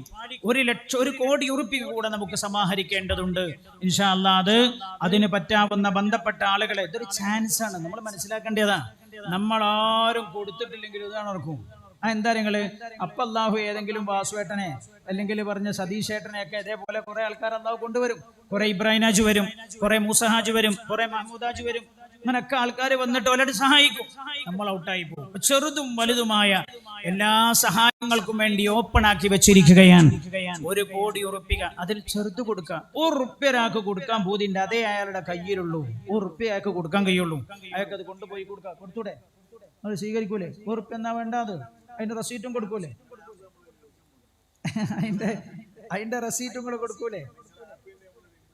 മനസ്സിലായി? അതിന്റെ റെസീറ്റും കൂടെ കൊടുക്കൂലേ? സാദിക്ക പറഞ്ഞ നിങ്ങളെ ആപ്പ് കൊണ്ടുവരാൻ പോവാണ്. മൂപ്പര് പ്രയോഗിച്ചൊരു പ്രയോഗമുണ്ട്, നിങ്ങളെ ആപ്പ്. ആപ്പിൻ്റെതല്ല, ആക്കോട് ഇസ്ലാമിക് സെന്ററിന് ഒരു ആപ്പ് ഉണ്ടാക്കിയിട്ടുണ്ട്. ആ ആപ്പിൽ നമ്മൾ ഉദ്ദേശിക്കുന്ന വലിയ സംഖ്യ ഒന്നും ചോദിക്കില്ല. 10 റുപ്യ എല്ലാ ദിവസവും 10 റുപ്യ തരാൻ പറ്റാവുന്ന ആളുകളെ അതിലേക്ക് ആഡ് ചെയ്യാം. അപ്പൊ ഇൻഷാ അല്ലാഹ് നാട്ടിലുള്ള എല്ലാവരും ഇതിൽ ഉണ്ടാവണമെന്ന് ഞാൻ ഓർമ്മപ്പെടുത്തുകയാണ്. ഒരപേക്ഷയാണ്. നാട്ടിലുള്ള ആർക്കും ഭാരമാവാതെ ഒരുപാട് ഭാരങ്ങളേറ്റി നമ്മൾ ആ ഭാരങ്ങളൊക്കെ ഇറക്കി വെച്ചു കൊടുക്കണം. അതിൽ ഏറ്റവും വലിയ ഭാരം താരങ്ങള് യതീം കുട്ടികളെ വലിയ ഭാരമാണ്. ഇപ്പൊ അടുത്ത് ഞാനൊരു കുടുംബത്തെ കുറിച്ച് പഠിച്ചു. അപ്പൊ ആ കുടുംബത്തിലെ ജ്യേഷ്ഠ അഞ്ചന്മാരൊക്കെ മലയാളിയാണ്. ഇദ്ദേഹം ഒരു പാവപ്പെട്ട ആളാണ്. മൂപ്പര് മരിച്ചുപോയി. മരിച്ചപ്പോ ഞാൻ ഈ പെണ്ണിനോട് ചോദിച്ചപ്പോ ഇക്കാക്കാരൊന്നും സഹായിക്കൂലേ? ഓല് പറഞ്ഞു, സഹായിക്കൂ സാറേ. ഈ ഭർത്താവ് മരിച്ച അന്നവരൊക്കെ വന്നിട്ട് പറഞ്ഞു, ബേജാറാവണ്ട, ഞങ്ങളുണ്ടാവും കൂടെ. 6 മാസം വരെ അവർ ശ്രദ്ധിച്ചു. പക്ഷേ പിന്നെ ഓരോ തിരക്കിലല്ലേ. ഞങ്ങൾ ഈ ആവശ്യം ചെന്ന് പറയേണ്ടത് വീട്ടിന്റെ അകത്ത് ഇത്താത്തമാരോട് പറയുമ്പോൾ ഇത്താത്ത പറഞ്ഞു, പിന്നെ ഞങ്ങളെ കുട്ടിയേക്കും ഭർത്താവ് അധ്വാനിച്ചു കൊണ്ടുവരുന്നതൊക്കെ നിന്റെ കുട്ടികൾ കൊണ്ടുപോവാണോ എന്ന് ചോദിച്ചതിന് ശേഷം പിന്നെ ഞങ്ങൾ ആ പടി കയറിയിട്ടില്ല. ആവശ്യം പറഞ്ഞ് പടി കയറിയിട്ടില്ല. ഇങ്ങനെ ഞെങ്ങി ഞെരിഞ്ഞ് കടിയുന്ന ആയിരക്കണക്കിന് കുടുംബങ്ങളുണ്ട്. അവർക്ക് വേണ്ടിയാണ്. പറ്റാവുന്നവരൊക്കെ, നിൽക്കാൻ പറ്റാവുന്നവരൊക്കെ കൂടെ നിന്ന് തരണം എന്ന് മാത്രം ഓർമ്മപ്പെടുത്താൻ. അപ്പൊ സാദിക്ക പറഞ്ഞത് ആപ്പ് വരുന്നുണ്ട്. ആപ്പ് വന്നാല് ആ ആപ്പ് വഴിക്ക് നിങ്ങൾക്ക് 1 റുപ്യ കൊടുക്കുക, 2 റുപ്യ കൊടുക്കുക, 10 കൊടുക്കുക, 100 കൊടുക്കുക, 1000 കൊടുക്കുക, 1,00,000 കൊടുക്കുക. കഴിയാവുന്നവരൊക്കെ കഴിയാവുന്ന രീതിയിൽ ഇതിന്റെ കൂടെ നിന്ന് ഈ സംരംഭത്തെ വിജയിപ്പിക്കണം എന്ന് ഓർമ്മപ്പെടുത്തുകയാണ്. അൽഹംദുലില്ലാഹ്, നമ്മുടെ ഈ ഡയാലിസ് സെന്ററിന് 2 കിണറിന്റെ ആവശ്യമുണ്ട്. കിണറിന്റെ പ്രവൃത്തി ഉദ്ഘാടനം ഇവിടെ ചെയ്യുന്നു എന്നാൽ ആ പിക്കാസ് എടുത്ത് കുത്തുന്നല്ല, കുറ്റിയടിക്കുന്നൊന്നുമല്ല. അതും നമ്മൾ ബിസ്മില്ലാഹിർ റഹ്മാനിർ റഹീം എന്ന് പറഞ്ഞതിന്റെ ഉദ്ഘാടനം നിർവഹിക്കുകയാണ് ചെയ്യുക. അങ്ങനെയല്ലോ, ഏത് കാര്യം ബിസ്മി കൊണ്ട് തുടങ്ങുന്നതാണ്. 2 കിണറുകളാണ് നമ്മുടെ ഈ സംരംഭത്തിന് ആവശ്യം. 2 കിണർ ഓഫറായോ? 2 കിണറും ഓഫറായിട്ടുണ്ട്. അതിൽ ഒരു കിണർ മരണപ്പെട്ടു പോയ മകന്റെ പേരിൽ അൻസീർ കുന്നൂത്ത്, 6 മാസം മുമ്പ് മരണപ്പെട്ട അൻസീർ കുന്നൂത്ത് എന്നവരുടെ പേരിൽ അവരുടെ അൻസീർ ബസ്സപകടത്തിൽ വെച്ചു. അല്ല, കളിച്ചു വരുന്ന സമയത്തൊക്കെ മരിച്ച ബസ്സപകടത്തിൽ. ഞാൻ വീട്ടിൽ വന്ന് ഓല് അതിന്റെ ശേഷം ഉംറക്കൊക്കെ പോയി. യേശന്റെ മോനാണ്, ഉപ്പവടെയുണ്ട്. അൻസീർ എന്നവരവരുടെ മരണപ്പെട്ട മകന്റെ പേരിലാണ് ഒരു കിണർ ഓഫർ ചെയ്തിരിക്കുന്നത്. ആ കിണറിന് ആവശ്യമായ മുഴുവൻ തുകയും ഓലാതിര പൊന്നുമോന്റെ പേരിൽ ബസ്സപകടത്തിൽ മരിച്ചുപോയ ആ മകന്റെ മരണത്തിലുള്ള വേദന തന്റെ പൊന്നുമോൻ അല്ലാഹു സ്വർഗം കൊടുക്കണം എന്ന നിയ്യത്തോടെ ആ മകന്റെ പേരിൽ ഒരു കിണർ ദാനം ചെയ്തതാണ്. മരണപ്പെട്ടവരുടെ പേരിൽ ചെയ്യാൻ പറ്റാവുന്ന ഏറ്റവും നല്ല ദാനാണിത്. ആ 2 കിണർ കൊടുത്ത ആളുകൾ ഇങ്ങനെ ചാൻസ് നോക്കി അടിച്ചു മാറ്റി കൊണ്ടുപോയതായിരിക്കും എന്നാ എനിക്ക് തോന്നുന്നത്, അല്ലേ? അന്ന് 2 ആൾക്കാർ വിളിച്ചിട്ട് കിണറുണ്ടോ എന്ന് ചോദിച്ചിട്ട് ഓരോട് നമ്മൾ പറയണ കിണറില്ല. പക്ഷെ കിണറുണ്ടായ പോരല്ലോ. ഈ കിണറില് വെള്ളം ഉപയോഗിച്ച് കിടത്തി ചികിത്സിക്കുന്ന രോഗികളെ കടത്താനുള്ള സ്ഥലല്ലേ, അതിലേക്ക് നിങ്ങൾക്ക് കൊടുക്കാൻ അവസരമുണ്ട്. കിണറിന് നിങ്ങൾ കൊടുക്കാൻ ഉദ്ദേശിച്ച സംഖ്യ നിങ്ങൾക്ക് അതിലേക്ക് മാറ്റി ഓഫർ ചെയ്യാവുന്നതാണ് എന്ന കാര്യം അവരെ ഞാൻ ഓർമ്മപ്പെടുത്തുകയാണ്. ഇപ്പൊ 2 കിണർ അള്ളാന്റെ ഹബീബിന്റെ അടുത്ത് വന്നിട്ട് ഒരാൾ പറഞ്ഞു, നബിയെ എന്റെ ഉമ്മ മരിച്ചു പോയിട്ടുണ്ട്. റസൂലുള്ളാഹിന്റെ അടുത്ത് വന്നിട്ട് പറഞ്ഞു, യാ റസൂലല്ലാഹ് സ്വല്ലല്ലാഹു അലൈഹി വസല്ലം, എന്റെ ഉമ്മ മരിച്ചുപോയി നബി, എന്റെ ഉമ്മാക്ക് ചെയ്യാൻ പറ്റാവുന്ന ഏറ്റവും നല്ല കാര്യം എന്താന്ന് ചോദിച്ചു. അള്ളാന്റെ ഹബീബ് പറഞ്ഞു ഇസ്തിമാ, വെള്ളം കൊടുത്തോളൂ, ആളുകളെ വെള്ളം കുടിപ്പിച്ചോളൂ എന്ന് പറഞ്ഞു. എന്നിട്ട് ആ ഹദീസ് റിപ്പോർട്ട് ചെയ്യുന്ന സ്വഹാബി പറയാ അള്ളാന്റെ ഹബീബ് വെള്ളം കൊടുക്കാൻ പറഞ്ഞപ്പോ ആ സ്വഹാബി പോയിട്ട് ഒരു കിണർ കുഴിച്ചു കൊടുത്തു എന്ന് ആ ഹദീസ് റിപ്പോർട്ട് ചെയ്യുന്ന സ്വഹാബി പറയുന്നുണ്ട്. ഇപ്പൊ മരണപ്പെട്ടവരുടെ പേരിൽ ചെയ്യാൻ പറ്റുന്ന ഏറ്റവും നല്ല ദാനമാണ് കിണർ കുഴിക്കുക എന്നുള്ളത്. സ്വന്തം മരണപ്പെട്ടു പോയ മകന്റെ പേരിലാണ് ആ പിതാവ് ആ കിണർ കൊടുത്തത്. ആ പിതാവ് ഈ സദസ്സിലുണ്ട്. അല്ലാഹു തആല പൊന്നമോന്റെ ഖബറിടം സ്വർഗ്ഗമാക്കി കൊടുക്കട്ടെ. ബർസഖിയായ ജീവിതം അല്ലാഹു സന്തോഷത്തിലാക്കി കൊടുക്കട്ടെ. മാത്രമല്ല ഈ കിണറിന്റെ പ്രത്യേകത എന്താ? സാധാരണ കിണറിലെ വെള്ളം കുടിക്കാൻ മാത്രം ഉപയോഗിക്കാം, അല്ലെങ്കിൽ വീട് വൃത്തിയാക്കാൻ, വണ്ടി കഴുകാൻ. ഈ കിണറിന്റെ പ്രത്യേകത എന്താ പറയുക? ഇതിലെ വെള്ളം കുടിക്കാൻ ഉപയോഗിക്കൂലേ? ഹോസ്പിറ്റലിൽ കുടിക്കാൻ തന്നെ ഉപയോഗിക്കാം, അതിനുപയോഗിക്കുക. ഇതാണ് ഹോസ്പിറ്റൽ വൃത്തിയാക്കാൻ, ഈ ഡയാലിസിസ് കേന്ദ്രം വൃത്തിയാക്കാൻ ഇത് ഉപയോഗിക്കാം. മാത്രമല്ല അവിടെ വരുന്ന നൂറുകണക്കിന് രോഗികളുടെ ജീവൻ നിലനിർത്താൻ അവരുടെ ശരീരത്തിലൂടെ ഈ വെള്ളത്തെ ഓടിക്കുന്ന പ്രക്രിയയിൽ പങ്കാളിയാകുന്നത് ഇവർ നൽകിയ കിണറിലെ വെള്ളമാണ് എന്നത് അവരെ ഏറെ സന്തോഷിപ്പിക്കേണ്ടതാണ് എന്ന് ഞാൻ ഓർമ്മപ്പെടുത്തുന്നു. ആ രണ്ടാളുകളും ചെയ്തത് ഏറ്റവും വലിയ ധർമ്മമാണ്. അള്ളാഹു കബൂൽ ചെയ്യട്ടെ.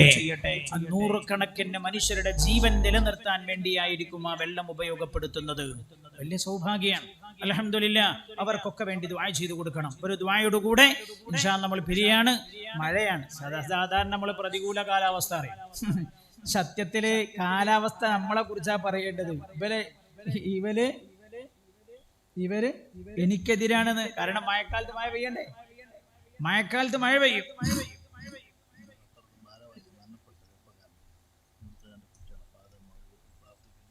ഇൻഷാ അല്ലാഹ് അകാലത്തിൽ മരണപ്പെട്ടു പോയ, അകാലത്തിൽ മരണപ്പെട്ട എന്താ സ്വാദിക്കാർത്ഥം? ആ കാലത്ത് മരണപ്പെട്ടു പോയ എന്താ അർത്ഥം? നിങ്ങൾ പറയും. അപ്പൊ മൂപ്പര് പറഞ്ഞ് ജീവിതം മുഴുവൻ തീരാതെ മരിച്ചുപോയ ആള്. അങ്ങനല്ലാന്നാ. എന്റെ ജീവിതം എനിക്കെത്രയെന്ന് അള്ളാഹു തീരുമാനിച്ചതാണ്. അതന്നെ എന്റെ കാലം. പക്ഷെ നമ്മൾ എന്ത് പറയുന്ന അറിയോ? ചെറുപ്പത്തിൽ മരിച്ചുപോയ ആളുകളെ കുറിച്ച് നമ്മൾ പറയും അക്കാലത്ത് മരണപ്പെട്ടു പോയാൽ. അതങ്ങനെ ഒരു പ്രയോഗം മാത്രമാണ്. അപ്പൊ നമ്മളെ ഇന്ന് മനസ്സിലാവും ചെറുപ്പകാലത്തെ മരിച്ചുപോയതാണ്, ജീവിതത്തിന്റെ ഏറ്റവും തീക്ഷ്ണതയുള്ള സമയത്ത് യാത്ര പോയ ആളാണ് എന്ന് മനസ്സിലാവും. അകാലത്തിൽ മരണപ്പെട്ടു പോയ ഖത്തർ ചാപ്റ്ററിന്റെ ഭാരവാഹി കൂടിയായിരുന്ന നൗഫൽ കീളത്തിന് വേണ്ടി ദുആ ചെയ്യണം എന്ന് അദ്ദേഹത്തിന്റെ റോഡ് അപകടത്തിൽ മരണപ്പെട്ടു പോയ ഫഹദ് മുഹമ്മദ് അവർക്ക് വേണ്ടിയും ദുആ ചെയ്യണമെന്ന് കുടുംബാംഗങ്ങൾ അറിയിച്ചിട്ടുണ്ട്. ഇൻഷാ അല്ലാഹ് അവരെയും നമ്മൾ ദുആയിൽ ഉൾപ്പെടുത്തുകയാണ്. നമുക്കൊരു ചെറിയ ദുആ നടത്തിയിട്ട് നമുക്ക് പിരിയ. അല്ലാഹു തആല ഖബൂൽ ചെയ്യട്ടെ. നമ്മുടെ ഈ സദസ്സ് ഈ കോരിച്ചൊരിയുന്ന മഴയത്തും വിജയിപ്പിക്കാൻ എത്തിച്ചേർന്നത് നൂറുകണക്കിന് ആളുകളാണ്. അള്ളാഹു നമ്മൾ ഈ സദസ്സിലേക്ക് എടുത്തു വെച്ച ഓരോ കാൽപാദങ്ങളും സിറാത്ത് പാലത്തിലൂടെ എളുപ്പത്തിൽ അപ്പുറം മറുപുറം കിടക്കാനുള്ള മാർഗമാക്കി അള്ളാഹു മാറ്റിത്തരട്ടെ എന്ന് ദുആ ചെയ്തുകൊണ്ട് ഒരു ചെറിയ ദുആയുടെ കൂടെ നമുക്ക് അവസാനിപ്പിക്കാം. എഴുന്നേറ്റ് നിൽക്കാൻ പറ്റാവുന്ന സദസ്സിലുള്ളവരൊക്കെ ഒന്ന് എഴുന്നേറ്റ് നിന്നുള്ള, വേദിയിലുള്ളവരൊക്കെ അവിടെ തന്നെ ഇരുന്നോട്ടെ. എല്ലാവരും ഒന്ന് അടുത്തേക്ക് വരും. ചെറിയ ഒരു ദുആ നമ്മൾ ആഗ്രഹിക്കുന്ന പോലെ ഈ സംഗതിയൊക്കെ പൂർത്തിയാവാനും റബ്ബിന്റെ സഹായം വേണമല്ലോ. അപ്പോൾ ചെറിയൊരു ദുആയോട് കൂടെ ഇൻഷാ അല്ലാഹ് നമുക്ക് പിരിയാം. ഇത് നല്ലൊരു സദസ്സാണ്. മഴ പെയ്യുന്ന സമയം സാധാരണ ഈ മഴ രണ്ട് കാര്യത്തിന് പറ്റൂല എന്നാ. ഏതിനാ? ഒന്ന് വയതിന് പറ്റൂല, വയതിന് മഴ പറ്റൂല, ആള് പുറത്തിറങ്ങൂല. രണ്ട് കൊപ്രക്കും പറ്റൂല. കൊപ്രക്ക് പറ്റൂല എന്ന് പറയാൻ കാരണം എന്താ? മഴ കൊണ്ടാ കൊപ്ര കറുത്തു പോകും, വില കിട്ടൂല. എന്താ? ഉണങ്ങി കിട്ടൂല. കാസിംഗ പറഞ്ഞു ഉറങ്ങി കിട്ടൂല എന്ന് മാത്രല്ല കറുത്തു പോകും, ഈ കൊപ്ര കണുത്തു പോകും. അപ്പൊ അത് രണ്ടിനും മഴ പറ്റൂല. എന്നാ ദുആക്ക് മഴ ആവശ്യം. അള്ളാന്റെ ഹബീബ് ദുആക്ക് ഉത്തരം കിട്ടുന്ന സമയം പഠിപ്പിച്ച സമയത്ത് റസൂലുള്ളാഹി പറഞ്ഞു ഇൻദ നുസൂലിൽ ഗൈസ്, മഴ പെയ്യുന്ന സമയം ദുആക്ക് ഉത്തരമുണ്ട് എന്ന് ഷഫീഉനാ റസൂലുള്ളാഹി സ്വല്ലല്ലാഹു അലൈഹി വസല്ലം. അപ്പോ ദുആ മഴ പെയ്യുന്ന സമയം ദുആക്ക് പറ്റുന്ന ഏറ്റവും നല്ല സമയമാണ്. മഴ പെയ്യില്ലേ? മഴ ശക്തി ഒന്ന് കൂടിയല്ലോ, മഴ പെയ്യുന്നുണ്ട്. മാത്രല്ല ഒരു അത്ഭുതം കേൾക്കണം നിങ്ങൾക്ക്. ഒരു ഏഐക്കും അത് കണ്ടെത്താൻ കഴിയില്ല. ഒരു ഏഐക്കും കണ്ടെത്താൻ കഴിയില്ലത്. ഓരോ മഴത്തുള്ളിയുടെ കൂടെയും ഓരോ മലക്കിറങ്ങുന്നുണ്ട്. സുബ്ഹാനല്ലാഹ്. ഓരോ മഴത്തുള്ളിയുടെ കൂടെയും വാനലോകത്ത് നിന്നും മലക്കിറങ്ങുന്നുണ്ട്. മഴ പെയ്യുമ്പോ നമ്മൾ അകത്ത് കൂടുക ചെയ്യാം. പുണ്യനബി ചെയ്യലെന്താ അറിയോ? മഴ പെയ്യുമ്പോ മുറ്റത്തേക്ക് ഓടി വരും, എന്നിട്ട് മഴ ഇങ്ങനെ കൊള്ളും. കൊണ്ടിട്ട് പറയും റഹ്മ റഹ്മ റഹ്മ റഹ്മ. എന്റെ റബ്ബിന്റെ കാരുണ്യം എന്റെ ശരീരത്തിൽ നേരെ പതിക്കുന്ന കാരുണ്യം എന്ന് പറഞ്ഞ് മഴ കൊള്ളുമായിരുന്നു. നമ്മളാരോ പഠിപ്പിച്ചു വെച്ചതാണ് മഴ കൊണ്ടാ പനിക്കുന്നു, മഴ കൊണ്ടാ പനിക്കും. നമ്മൾ ചെറുപ്പത്തിലേ കുളിച്ചാൽ തല തോർത്തി സ്വഭാവമുള്ള ആളുകളാണല്ലേ. എന്നാലോ കുളിച്ചാൽ തല തോർത്തരുതെന്നാ ശരിക്കും റസൂലുള്ളാഹി പഠിപ്പിച്ചത്.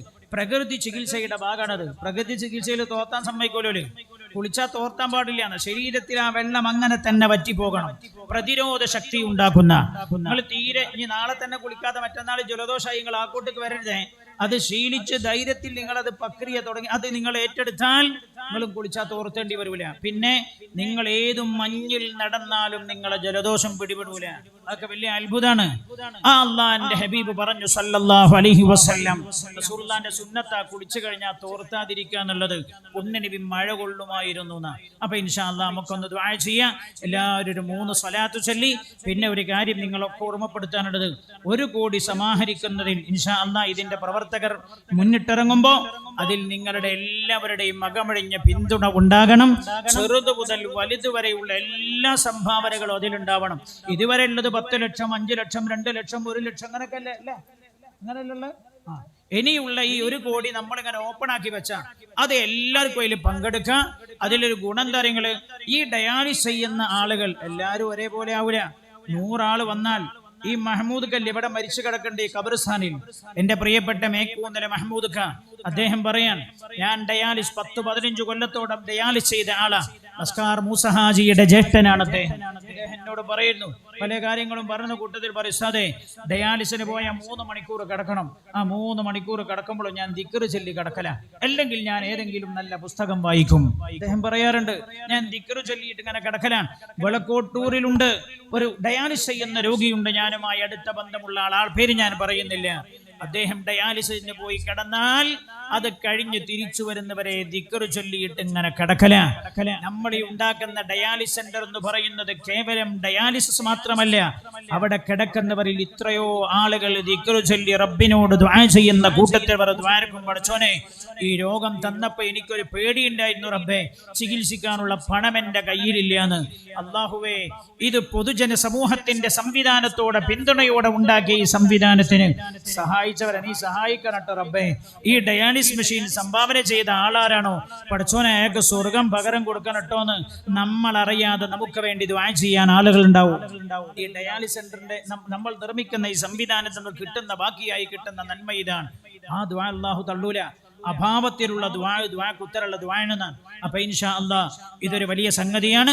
എല്ലാവരുടെയും പിന്തുണ വിഷയത്തിൽ ഉണ്ടാകണം എന്ന് മാത്രം ഓർമ്മപ്പെടുത്തി, ഖത്തർ കമ്മിറ്റിയും മഹല്ല് ജമാഅത്ത് കമ്മിറ്റിയും ചേർന്ന് നടത്തുന്ന ഈ സംരംഭം അല്ലാഹു തആല പടച്ച റബ്ബ് തകർന്നു പോകാതെ അത് എല്ലാ അർത്ഥത്തിലും വിജയപൂർണമായി നടത്താൻ അല്ലാഹു തആല തൗഫീഖ് ചെയ്യട്ടെ.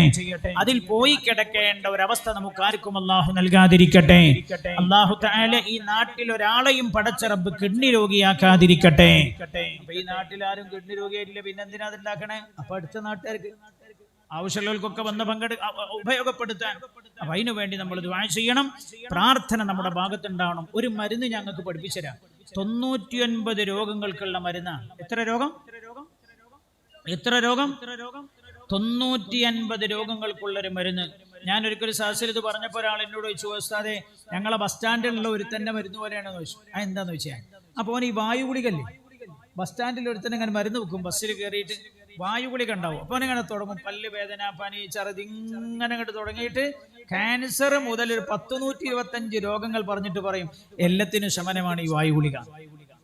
എന്നോട് അയാൾ തമാശക്ക് ചോദിച്ചു അങ്ങനെയാണെന്ന്. ഞാൻ പറഞ്ഞു അല്ല, ഇത് മുത്തനബി പഠിപ്പിച്ച മരുന്നാ, അത് നിങ്ങൾക്ക് പറഞ്ഞുതരും. ദുആ കഴിഞ്ഞ് നിങ്ങൾ പോണതിന്റെ മുമ്പ് ആ മരുന്ന് നിങ്ങൾക്ക് പറഞ്ഞു തന്നിട്ടാ നമ്മൾ ഈ സദസ്സ് പിരിച്ചുവിടുക.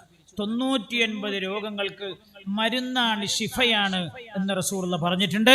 അതെന്താന്ന് നിങ്ങളെ പഠിപ്പിച്ചിട്ട് നമ്മൾ പറഞ്ഞേക്കും. ഒരു 3 സ്വലാത്ത് എല്ലാവരും ചൊല്ലി.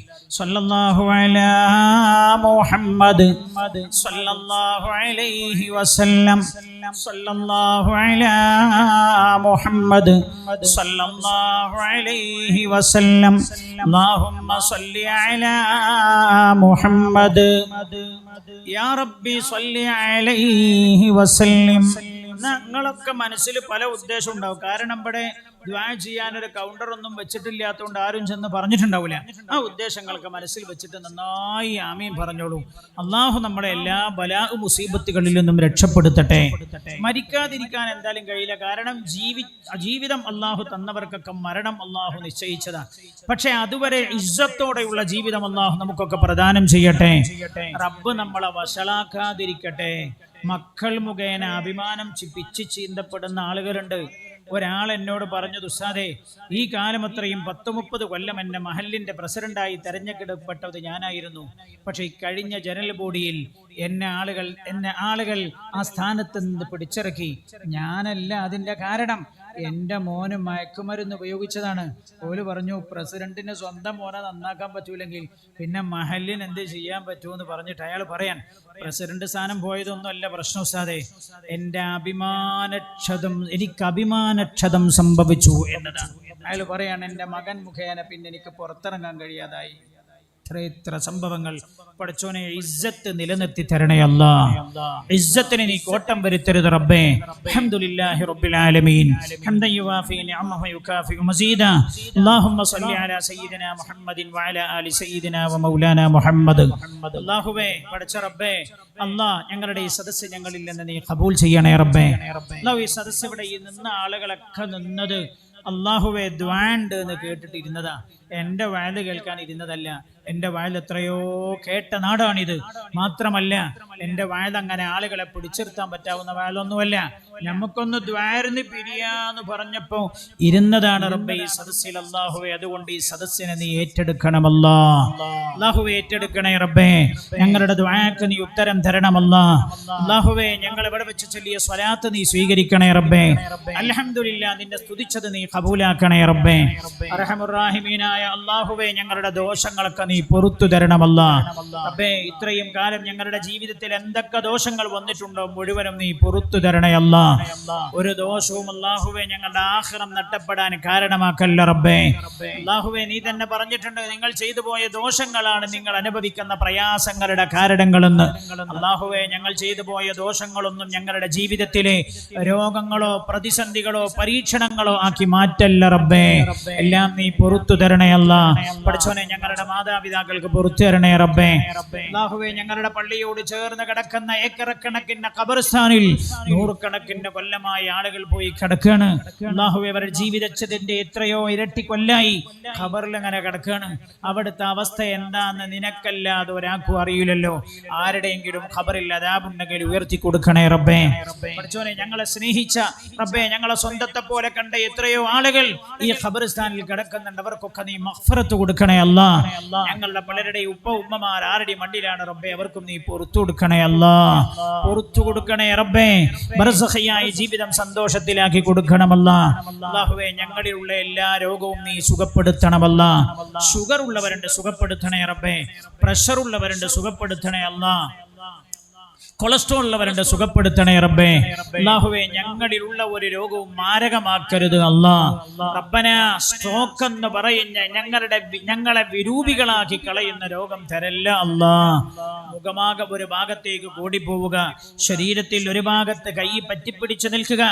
ഇന്നലെ കഴിഞ്ഞ ജുമാക്ക് വരെ സുന്ദരനായി നടന്നു വന്നവൻ പിന്നെ അവൻ വരുന്നത് മറ്റൊരാളുടെ സഹായത്തോടുകൂടെ ശരീരത്തിന്റെ വൈരൂപ്യം സംഭവിച്ചുകൊണ്ട് റബ്ബേ ഞങ്ങൾ അങ്ങനെ കാണുന്നുണ്ട്. അങ്ങനെ ഒരു വിധി ഞങ്ങൾക്കാർക്കും നീ നൽകല്ല അല്ലാ. റബ്ബനെ, അങ്ങനെ വിധി ഉണ്ടെങ്കിൽ നീ എടുത്തു മാറ്റണേ റബ്ബേ. അല്ലാഹുവേ, പ്രഷർ അമിതമായി ഡൗൺ ആയി പോവുക, പ്രഷർ അമിതമായി കൂടുക, അല്ലാഹുവേ, അതൊക്കെ ഇതിന്റെ പല പ്രയാസങ്ങളും ഞങ്ങൾ കാണുന്നുണ്ട് റബ്ബേ. ഞങ്ങൾക്ക് നീ രക്ഷ തരണേ അല്ലാ. ഞങ്ങളുടെ ആരോഗ്യം നിലനിർത്തി തരണേ റബ്ബേ. ക്യാൻസർ എന്ന മാറാരോഗം ഞങ്ങൾക്ക് ആർക്കും നീ തരല്ല റബ്ബേ. യൂട്രസിന്റെ ക്യാൻസറിൽ നിന്ന് ഞങ്ങളുടെ സഹോദരിമാരെയും ഭാര്യമാരെയും ഉമ്മമാരെയും രക്ഷപ്പെടുത്തണേ റബ്ബേ. ഗർഭപാത്ര ക്യാൻസറിൽ നിന്ന് രക്ഷപ്പെടുത്തണേ റബ്ബേ. വയറിനകത്ത് വരുന്ന ക്യാൻസറിൽ നിന്ന് രക്ഷപ്പെടുത്തണമല്ലാ. എല്ലാവിധ ക്യാൻസറുകളിൽ നിന്നും രക്ഷ തരണേ റബ്ബേ. ഇന്ന് ഞാൻ മരിച്ച ഒരു സുഹൃത്തിന്റെ വീട്ടിൽ പോയി. ഞാൻ ഉണ്ടായിരുന്ന അദ്ദേഹത്തിന്റെ ഭാര്യയുടെ ഉപ്പയോട് ചോദിച്ചു, എന്തായിരുന്നു രോഗം? എന്നോട് പറഞ്ഞു, 5-6 കൊല്ലം മുമ്പ് ഒരു തലവേദന വന്നതാ. പിന്നെ ആ തലവേദന മാറിയതേ ഇല്ല. അതിന് വേണ്ടി 6-7 ഓപ്പറേഷൻ ചെയ്തു, എന്നിട്ടും സുഖപ്പെട്ടില്ല. ഡോക്ടർമാർക്ക് രോഗം എന്താന്ന് കണ്ടെത്താൻ പറ്റിയില്ല. അങ്ങനെ അവശനായി മരിച്ചുപോയതാണെന്ന് റബ്ബേ. ഒരു തലവേദന. ഞാൻ ചോദിച്ചു കുട്ടികൾ എത്രയാണ്? എന്നോട് പറഞ്ഞു 3 പെൺകുട്ടികൾ, 3 ചെറിയ പെൺമക്കളാണ്. 3 ചെറിയ പെൺമക്കളെ ഇട്ടിട്ടാണ് അദ്ദേഹം യാത്രയായത്. റബ്ബേ, ഞങ്ങളിതൊക്കെ കാണുന്നുണ്ട് അല്ലാ. റബ്ബേ, ഞങ്ങളുടെ മക്കൾ യതീമായി പോകുന്ന അവസ്ഥയിൽ ഞങ്ങളെ ആരെയും നീ മരിപ്പിക്കരുത് അല്ലാ. റബ്ബേ, ഞങ്ങളുടെ മക്കൾ യതീമായി പോകുന്ന അവസ്ഥയിൽ ആരെയും നീ മരിപ്പിക്കല്ല റബ്ബേ. അവരവരുടെ ആവശ്യത്തിന് മറ്റുള്ളവരുടെ മുമ്പിൽ പോയിട്ട് തലതാഴ്ത്തി നിൽക്കുന്ന ദുരഭിമാനത്തിന്റെ അവസ്ഥയിൽ റബ്ബേ ഞങ്ങളെ ആരെയും നീ മരിപ്പിക്കരുത് അല്ലാ. റബ്ബനാ, മരിച്ചവർക്കൊക്കെ നീ പുറത്തു കൊടുക്കണേ റബ്ബേ. അല്ലാഹുവേ, ഡയാലിസ് ചെയ്യുന്ന രോഗം ഞങ്ങൾക്ക് തരല്ല റബ്ബേ. ഷുഗറും പ്രഷറും കുഴപ്പമൊന്നുമില്ല, ഒരു രോഗം ശരീരത്തിൽ നല്ലതാ. രോഗത്തിനെ കുറിച്ച് നിന്റെ ഹബീബ് പറയുന്ന വയല് കേട്ടാൽ തോന്നും എന്തെങ്കിലും ഒരു രോഗം ഉണ്ടാവണോന്ന് തോന്നിപ്പോകും. ശരിയാ, ഷുഗർ ഞങ്ങളുടെ ശരീരത്തിൽ നിന്നോട്ട പ്രശ്നമില്ല. അതുകൊണ്ട് ആന്തരികമായ ഭവങ്ങൾക്ക് ഒരു തകരാറും നീ വരുത്തരുത് അല്ലാ. കിഡ്നി ഫയലാവുന്ന അവസ്ഥ നൽകല്ല റബ്ബേ. ശരീരം തളർന്നു പോകുന്ന അവസ്ഥ നൽകല്ല റബ്ബേ. അല്ലാഹുവേ, ഞങ്ങളുടെ ശരീരത്തിന്റെ ആന്തരിക അവയവങ്ങൾക്ക് എഫക്റ്റ് ആകുന്ന രീതിയിലുള്ള അപകടം അതിലൂടെ നീ വരുത്തരുത് അല്ലാ. റബ്ബന, ചികിത്സ ചെയ്യുന്നവർക്കൊക്കെ നീ ചികിത്സയിൽ ശിഫ ഇറക്കി കൊടുക്കണേ റബ്ബേ. ഈ സദസ്സിൽ വന്നിരിക്കുന്ന ഒരു സഹോദരിയുണ്ട്, കുഞ്ഞു പൈതലിനെ തോളിലേറ്റിയിട്ട് മഴയത്ത് കയറി വന്നതാണ്. അല്ലാഹുവേ, പറഞ്ഞത് എന്റെ ഭർത്താവിന്റെ ഒന്നും പറഞ്ഞിട്ടില്ല, എന്റെ കുട്ടിക്ക് ദ്വാരക്കണമെന്ന് പറഞ്ഞിട്ടില്ല. 1 സെക്കൻഡ് കിട്ടിയപ്പോ പറഞ്ഞത് എന്റെ ഭർത്താവിന്റെ വെരിക്കോസ് ഒന്ന് സുഖാൻ ദ്വാരക്കണട്ടോ ഉസ്താദേനാ. എന്തൊക്കെ പ്രയാസം കൊണ്ടാവും, ഒരു പക്ഷേ ജോലിക്ക് പോകാൻ കഴിയുന്നുണ്ടാവൂല, കുടുംബത്തിന്റെ കഷ്ടപ്പാടിൽ നീറിപ്പുകഞ്ഞു പറഞ്ഞതാവും. അല്ലാഹുവേ, ആ കുടുംബത്തിന്റെ അവസ്ഥ എനിക്കറിയാലോ. ആ പറഞ്ഞ സഹോദരിയുടെ ഹൃദയത്തിന്റെ വേദന എത്രയെന്ന് എനിക്കറിയാലോ. റബ്ബേ, ആ ശരീരത്തിലെ ഞരമ്പുകളിൽ നിന്ന് ഒഴുകിപ്പോകുന്ന രക്തത്തിന്റെ അവസ്ഥ കണ്ട് ഹൃദയം വിങ്ങിപ്പൊട്ടിയാണ് ആ സഹോദരി പറഞ്ഞത്. അല്ലാ, എനിക്കറിയില്ല പറഞ്ഞതാരാന്ന്, ഈ സദസ്സിൽ ഒരാൾക്കും അറിയില്ല, നിനക്കറിയാലോ. അല്ലാഹുവേ, നീ എത്രയോ പ്രതിസന്ധികളിൽ നിന്ന് ദുആ കൊണ്ട് മോചനം കൊടുത്തിട്ടില്ലേ റബ്ബേ. ആ സഹോദരന്റെ രോഗം നീ അത്ഭുതകരമായി സുഖപ്പെടുത്തി കൊടുക്കണേ അല്ലാ. അത്ഭുതകരമായി സുഖപ്പെടുത്തി കൊടുക്കണേ റബ്ബേ. ആ നീറിപ്പുകയുന്ന ഹൃദയത്തിന് നീ ആശ്വാസം കൊടുക്കണമല്ലാ. റബ്ബനാ, നീ ശിഫാ കൊടുക്കണേ റബ്ബേ. അല്ലാഹുവേ, ഉംറക്ക് പോകാൻ നിയ്യത്ത് ചെയ്ത പൊന്നുമ്മാക്ക് റാഹത്തായി യാത്ര ചെയ്ത് തിരിച്ചു വരാനുള്ള തൗഫീഖ് നൽകണമല്ലാ. അല്ലാഹുവേ, പടച്ച റബ്ബേ, ഞങ്ങളുടെ മരണപ്പെട്ടു പോയ ഖത്തർ ചാപ്റ്ററിന്റെ ഭാരവാഹി കൂടെയായിരുന്ന കീഴത്തിൽ നൗഫൽ എന്ന ഞങ്ങളുടെ സഹോദരനെ പുറത്തു കൊടുക്കണമല്ല. റോഡ് അപകടത്തിൽ മരിച്ചുപോയ ഞങ്ങളുടെ ഫഹദിനും മുഹമ്മദിനും നീ പുറത്തു കൊടുക്കണേ റബ്ബേ. റബ്ബന, അല്ലാഹുവേ, പൊന്നുമോന്റെ പേരിൽ കിണർ ദാനം ചെയ്ത പിതാവ് ചെയ്ത സ്വതക്ക സ്വീകരിക്കണം അല്ലാ. അതാ പൊന്നുമോന്റെ ഖബറിലേക്കുള്ള ഭക്ഷണത്തിന്റെയും സ്വർഗീയമായ ഭക്ഷണത്തിന്റെയും വെള്ളത്തിന്റെയും ഒഴുക്കാക്കി മാറ്റി കൊടുക്കണേ റബ്ബേ. അല്ലാഹുവേ, ഫലസ്തീനിലെ ഞങ്ങളുടെ കുഞ്ഞു സഹോദരങ്ങൾക്ക് നീ രക്ഷ കൊടുക്കണേ റബ്ബേ. ഫലസ്തീനിലെ ഞങ്ങളുടെ സഹോദരങ്ങൾക്ക് നീ മോചനം കൊടുക്കണമല്ലാ. എല്ലാ അർത്ഥത്തിലും ഇസ്രായേലികൾ അവരെ വളഞ്ഞിരിക്കുകയാണ്, നീ അല്ലാതെ ഒരു രക്ഷ അവർക്കില്ല. അർഹമുർ-റാഹിമീനായ റബ്ബേ, ഇനിയും അവരെ പരീക്ഷിക്കല്ല റബ്ബേ. കുടിക്കാൻ ദാഹജനമില്ലാത്തത് കൊണ്ട് റബ്ബേ ഞങ്ങൾ കാണുന്നുണ്ട് വേസ്റ്റ് ടാങ്കിലെ വെള്ളമെടുത്ത് കുടിക്കുന്നത്. ഭക്ഷണമില്ലാത്തത് കൊണ്ട് മേൽഭാഗത്ത് കൂടെ ഡ്രോണിലൂടെ വിതരണം ചെയ്യപ്പെടുന്ന ഭക്ഷണത്തിന് വേണ്ടി എടുത്തു ചാടുമ്പോൾ ഭക്ഷണം തലയിലേക്ക് വീണ് മരിച്ചു കിടക്കുന്നവരെ ഞങ്ങൾ കാണുന്നുണ്ട്. ഒരിറ്റ് ഭക്ഷണത്തിനും വെള്ളത്തിനും വേണ്ടി വരി നിൽക്കുമ്പോൾ വെടിയുണ്ട് മരിക്കുന്നവരുടെ വാർത്ത ഞങ്ങൾ കേൾക്കുന്നുണ്ട്. അവർക്ക് നീ മോചനം കൊടുക്കണമല്ലാ. മോചനം കൊടുക്കണേ റബ്ബേ. അല്ലാഹുവേ, ഇന്ത്യയിലെ എല്ലാ മനുഷ്യ സമൂഹങ്ങൾക്കും നീ സമാധാനവും സംരക്ഷണവും സുരക്ഷിതത്വവും നൽകണേ റബ്ബേ. പ്രവാസികളായ ഞങ്ങളുടെ സഹോദരങ്ങൾക്ക് നീ ബർക്കത്ത് ചെയ്യണേ റബ്ബേ. ഈ നന്മയിലെ വലിയ കരുത്തവരാണ് അല്ലാഹുവേ, അവർക്ക് നീ ബർക്കത്ത് ചെയ്യണേ അല്ലാ. അല്ലാഹുവേ, ഖത്തർ ചാപ്റ്ററിന്റെ ഭാരവാഹികൾ കൂടി എടുത്ത തീരുമാനം പടച്ച റബ്ബേ അത് നടപ്പിൽ വരുത്തി മഹല്ല സംവിധാനത്തോട് ചേർന്ന് ഒരു ഡയാലിസ് സെന്റർ എന്നത് അല്ലാഹുവേ, ഇതിന്റെ മുൻപിൽ നിൽക്കുന്നവർ, ഇതിനു വേണ്ടി പ്രവർത്തിക്കുന്നവർ, ഇതിന്റെ ആവശ്യം ഉണ്ടാകുമ്പോൾ സ്വന്തം പൈസ കൊണ്ട് ടിക്കറ്റ് എടുത്ത് നാട്ടിക്ക് വന്നിട്ട് ഇതിന്റെ പരിപാടികൾ സംഘടിപ്പിക്കുന്നവർ എല്ലാവർക്കും നീ ബർക്കത്ത് ചെയ്തു കൊടുക്കണേ അല്ലാ. അല്ലാഹുവേ, ഇത് ഞങ്ങൾക്കും ഈ നാടിനും സ്വർഗം കിട്ടാനുള്ള കാരണമാക്കണേ റബ്ബേ. ഇതിൽ ഇതുവരെ സഹായിച്ച മുഴുവൻ ആളുകൾക്കും നീ അർഹമായ പ്രതിഫലം നൽകണേ റബ്ബേ. അല്ലാഹുവേ, നീ സഹായിക്കുന്നവരിൽ നിന്നും നീ ഖബൂൽ ചെയ്യണേ അല്ലാ. റബ്ബനാ ആതിനാ മിൻ ലദുൻക റഹ്മതൻ വഹയ്യി ലനാ മിൻ അംരിനാ റശദാ. പഠിച്ചോനെ, ഞങ്ങൾ നീ ഒരേ കാലത്ത് ഒരേ നാട്ടിലും പരിസരത്തൊക്കെ ജനിപ്പിച്ചതുകൊണ്ടാ ഞങ്ങൾക്ക് പരസ്പരം കാണാൻ കഴിഞ്ഞത്. ഞങ്ങൾ ഒരു കൂട്ടർ തായ്ലാന്റിലാണെങ്കിൽ ഞങ്ങൾ പരിചയപ്പെടൂല, ഞങ്ങളെ പരസ്പരം സ്നേഹിതന്മാരാക്കിയത് നീയാ. ഇതുപോലെ നാളെ സ്വർഗത്തിലും ഞങ്ങളുടെ ഹബീബിന്റെ ചാരത്ത് ഞങ്ങൾ ഒന്നിപ്പിച്ചു തരണേ അല്ലാ. റബ്ബേ ഗർഭിണികൾക്ക് നീ സുഖപ്രസവം നൽകണേ റബ്ബേ. വിവാഹപ്രായമെത്തിയവർക്ക് റബ്ബേ നീ നല്ല ഇണകളെ നൽകി അനുഗ്രഹിക്കണേ അല്ലാഹ്. ഇതിന്റെ പ്രവർത്തകരുടെ കൂട്ടത്തിൽ കല്യാണം ശരിയാത്തവരുണ്ടോ? ഉണ്ടോ? സാധിക്കാൻ എന്തെങ്കിലും ഉണ്ടാത്തെ കല്യാണം ശരിയാത്തവരുണ്ടോ? ഉണ്ടല്ലേ? അല്ല, നമ്മളെ നാട്ടിൽ നിന്നല്ലേ കല്യാണം കഴിച്ചത്? കല്യാണം ശരിയാത്ത ആൾക്കാര് ഇതിലില്ലേ? ഒരുപാട് ആൾക്കാർ എല്ലാ ദിവസവും നിരന്തരം വിളിയാണ്. ഇന്നിപ്പോ അടുത്ത കാലത്ത് ഒരാളിന്റെ അടുത്ത സുഹൃത്ത് തന്നെ വിളിച്ചിട്ട് എന്നോട് ചോദിച്ചു, ഇങ്ങനെ ആൾക്കൊരു പെണ്ണിനെ വേണം നിങ്ങൾ എടുത്തുണ്ടോ ചോദിച്ചു. അപ്പൊ ഞാൻ പറഞ്ഞു, ഈ അടുത്ത കാലത്ത് വരെ എന്നെ വയലിനെയൊന്നും ആൾക്കാർ വിളിക്കല്, ഇപ്പൊ പെണ്ണിനെ വിളിക്കണം, എന്നെ ദല്ലാളാക്കി വെച്ചിട്ടുണ്ട്. അപ്പൊ എന്നോട് പറഞ്ഞല്ലോ ഉസ്താദേ, ഒരു യതീം കുട്ടിനെ കല്യാണം കഴിക്കാനുള്ള നെയ്യത്തുകൊണ്ടാണ്. അല്ല, വേറെ പെണ്ണ് കിട്ടാത്തോണ്ട് യതീമെങ്കിലും യതീം അങ്ങനെയാണ് വിളിക്കുന്നത്. വല്ലാത്തൊരു പ്രയാസ. ഒരു 15 കൊല്ലം മുമ്പ് വരെ നമ്മളൊക്കെ ദ്വാരനീന്ന് എന്താ പറയാ, വയലിന്റെ സദസ് പോയാൽ മൂക്ക് വിവാഹപ്രായം കഴിഞ്ഞിട്ടുണ്ട്, ഒരു പുതിയ പെണ്ണ് കിട്ടാൻ ദ്വാരക്കണേന്നാ. അത് നേരെ തിരിച്ചടിച്ചിരിക്കുന്ന കാല. പഠിച്ചോനെ, ഞങ്ങളെ ചെറുപ്പക്കാർക്കൊക്കെ നല്ല ദീനീ ബോധമുള്ള സഹോദരിമാരെ ഭാര്യമാരായി നീ നൽകി അനുഗ്രഹിക്കണേ അല്ലാഹ്. അതിൽ വിഷമിച്ചിരിക്കുന്ന മാതാപിതാക്കളുടെ വിഷമം നീ തീർത്തു കൊടുക്കണേ റബ്ബേ. എന്റെ ഭാര്യ ഈ മാസം ഗർഭിണിയാണ്, സുഖപ്രസവത്തിന് വേണ്ടി ദുആ ചെയ്യണം എന്ന് റസ്ലീഫ് എന്ന് പറയുന്ന സഹോദരൻ പേര് എഴുതിയിട്ട് അതിന്റെ അടിയിലാ പേര് പറയേണ്ടെന്ന് എഴുതി. എപ്പോഴും സംഘാടകർ ശ്രദ്ധിക്കേണ്ട കാര്യം എന്താ അറിയും? ഈ പേര് പറയണമെങ്കിൽ അത് അതിന്റെ ഏറ്റവും മുകളിൽ എഴുതണം. അപ്പൊ നമുക്ക് മനസ്സിലാവും പേര് പറയണ്ട. നമ്മൾ താഴ്ന്ന് മേലക്കല്ലല്ലോ വായിക്കാം, മേലത്തുനിന്ന് താഴത്തേക്കല്ലേ വായിക്കാം.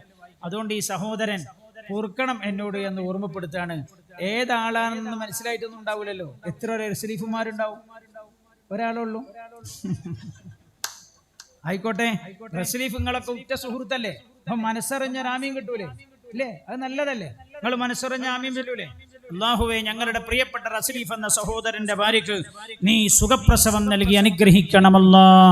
ربنا تقبل منا إنك أنت السميع العليم وتب علينا إنك أنت التواب الرحيم آمين برحمتك يا أرحم الراحمين. وصلى الله تعالى وسلم على خير خلقه سيدنا محمد وآله وصحبه أجمعين.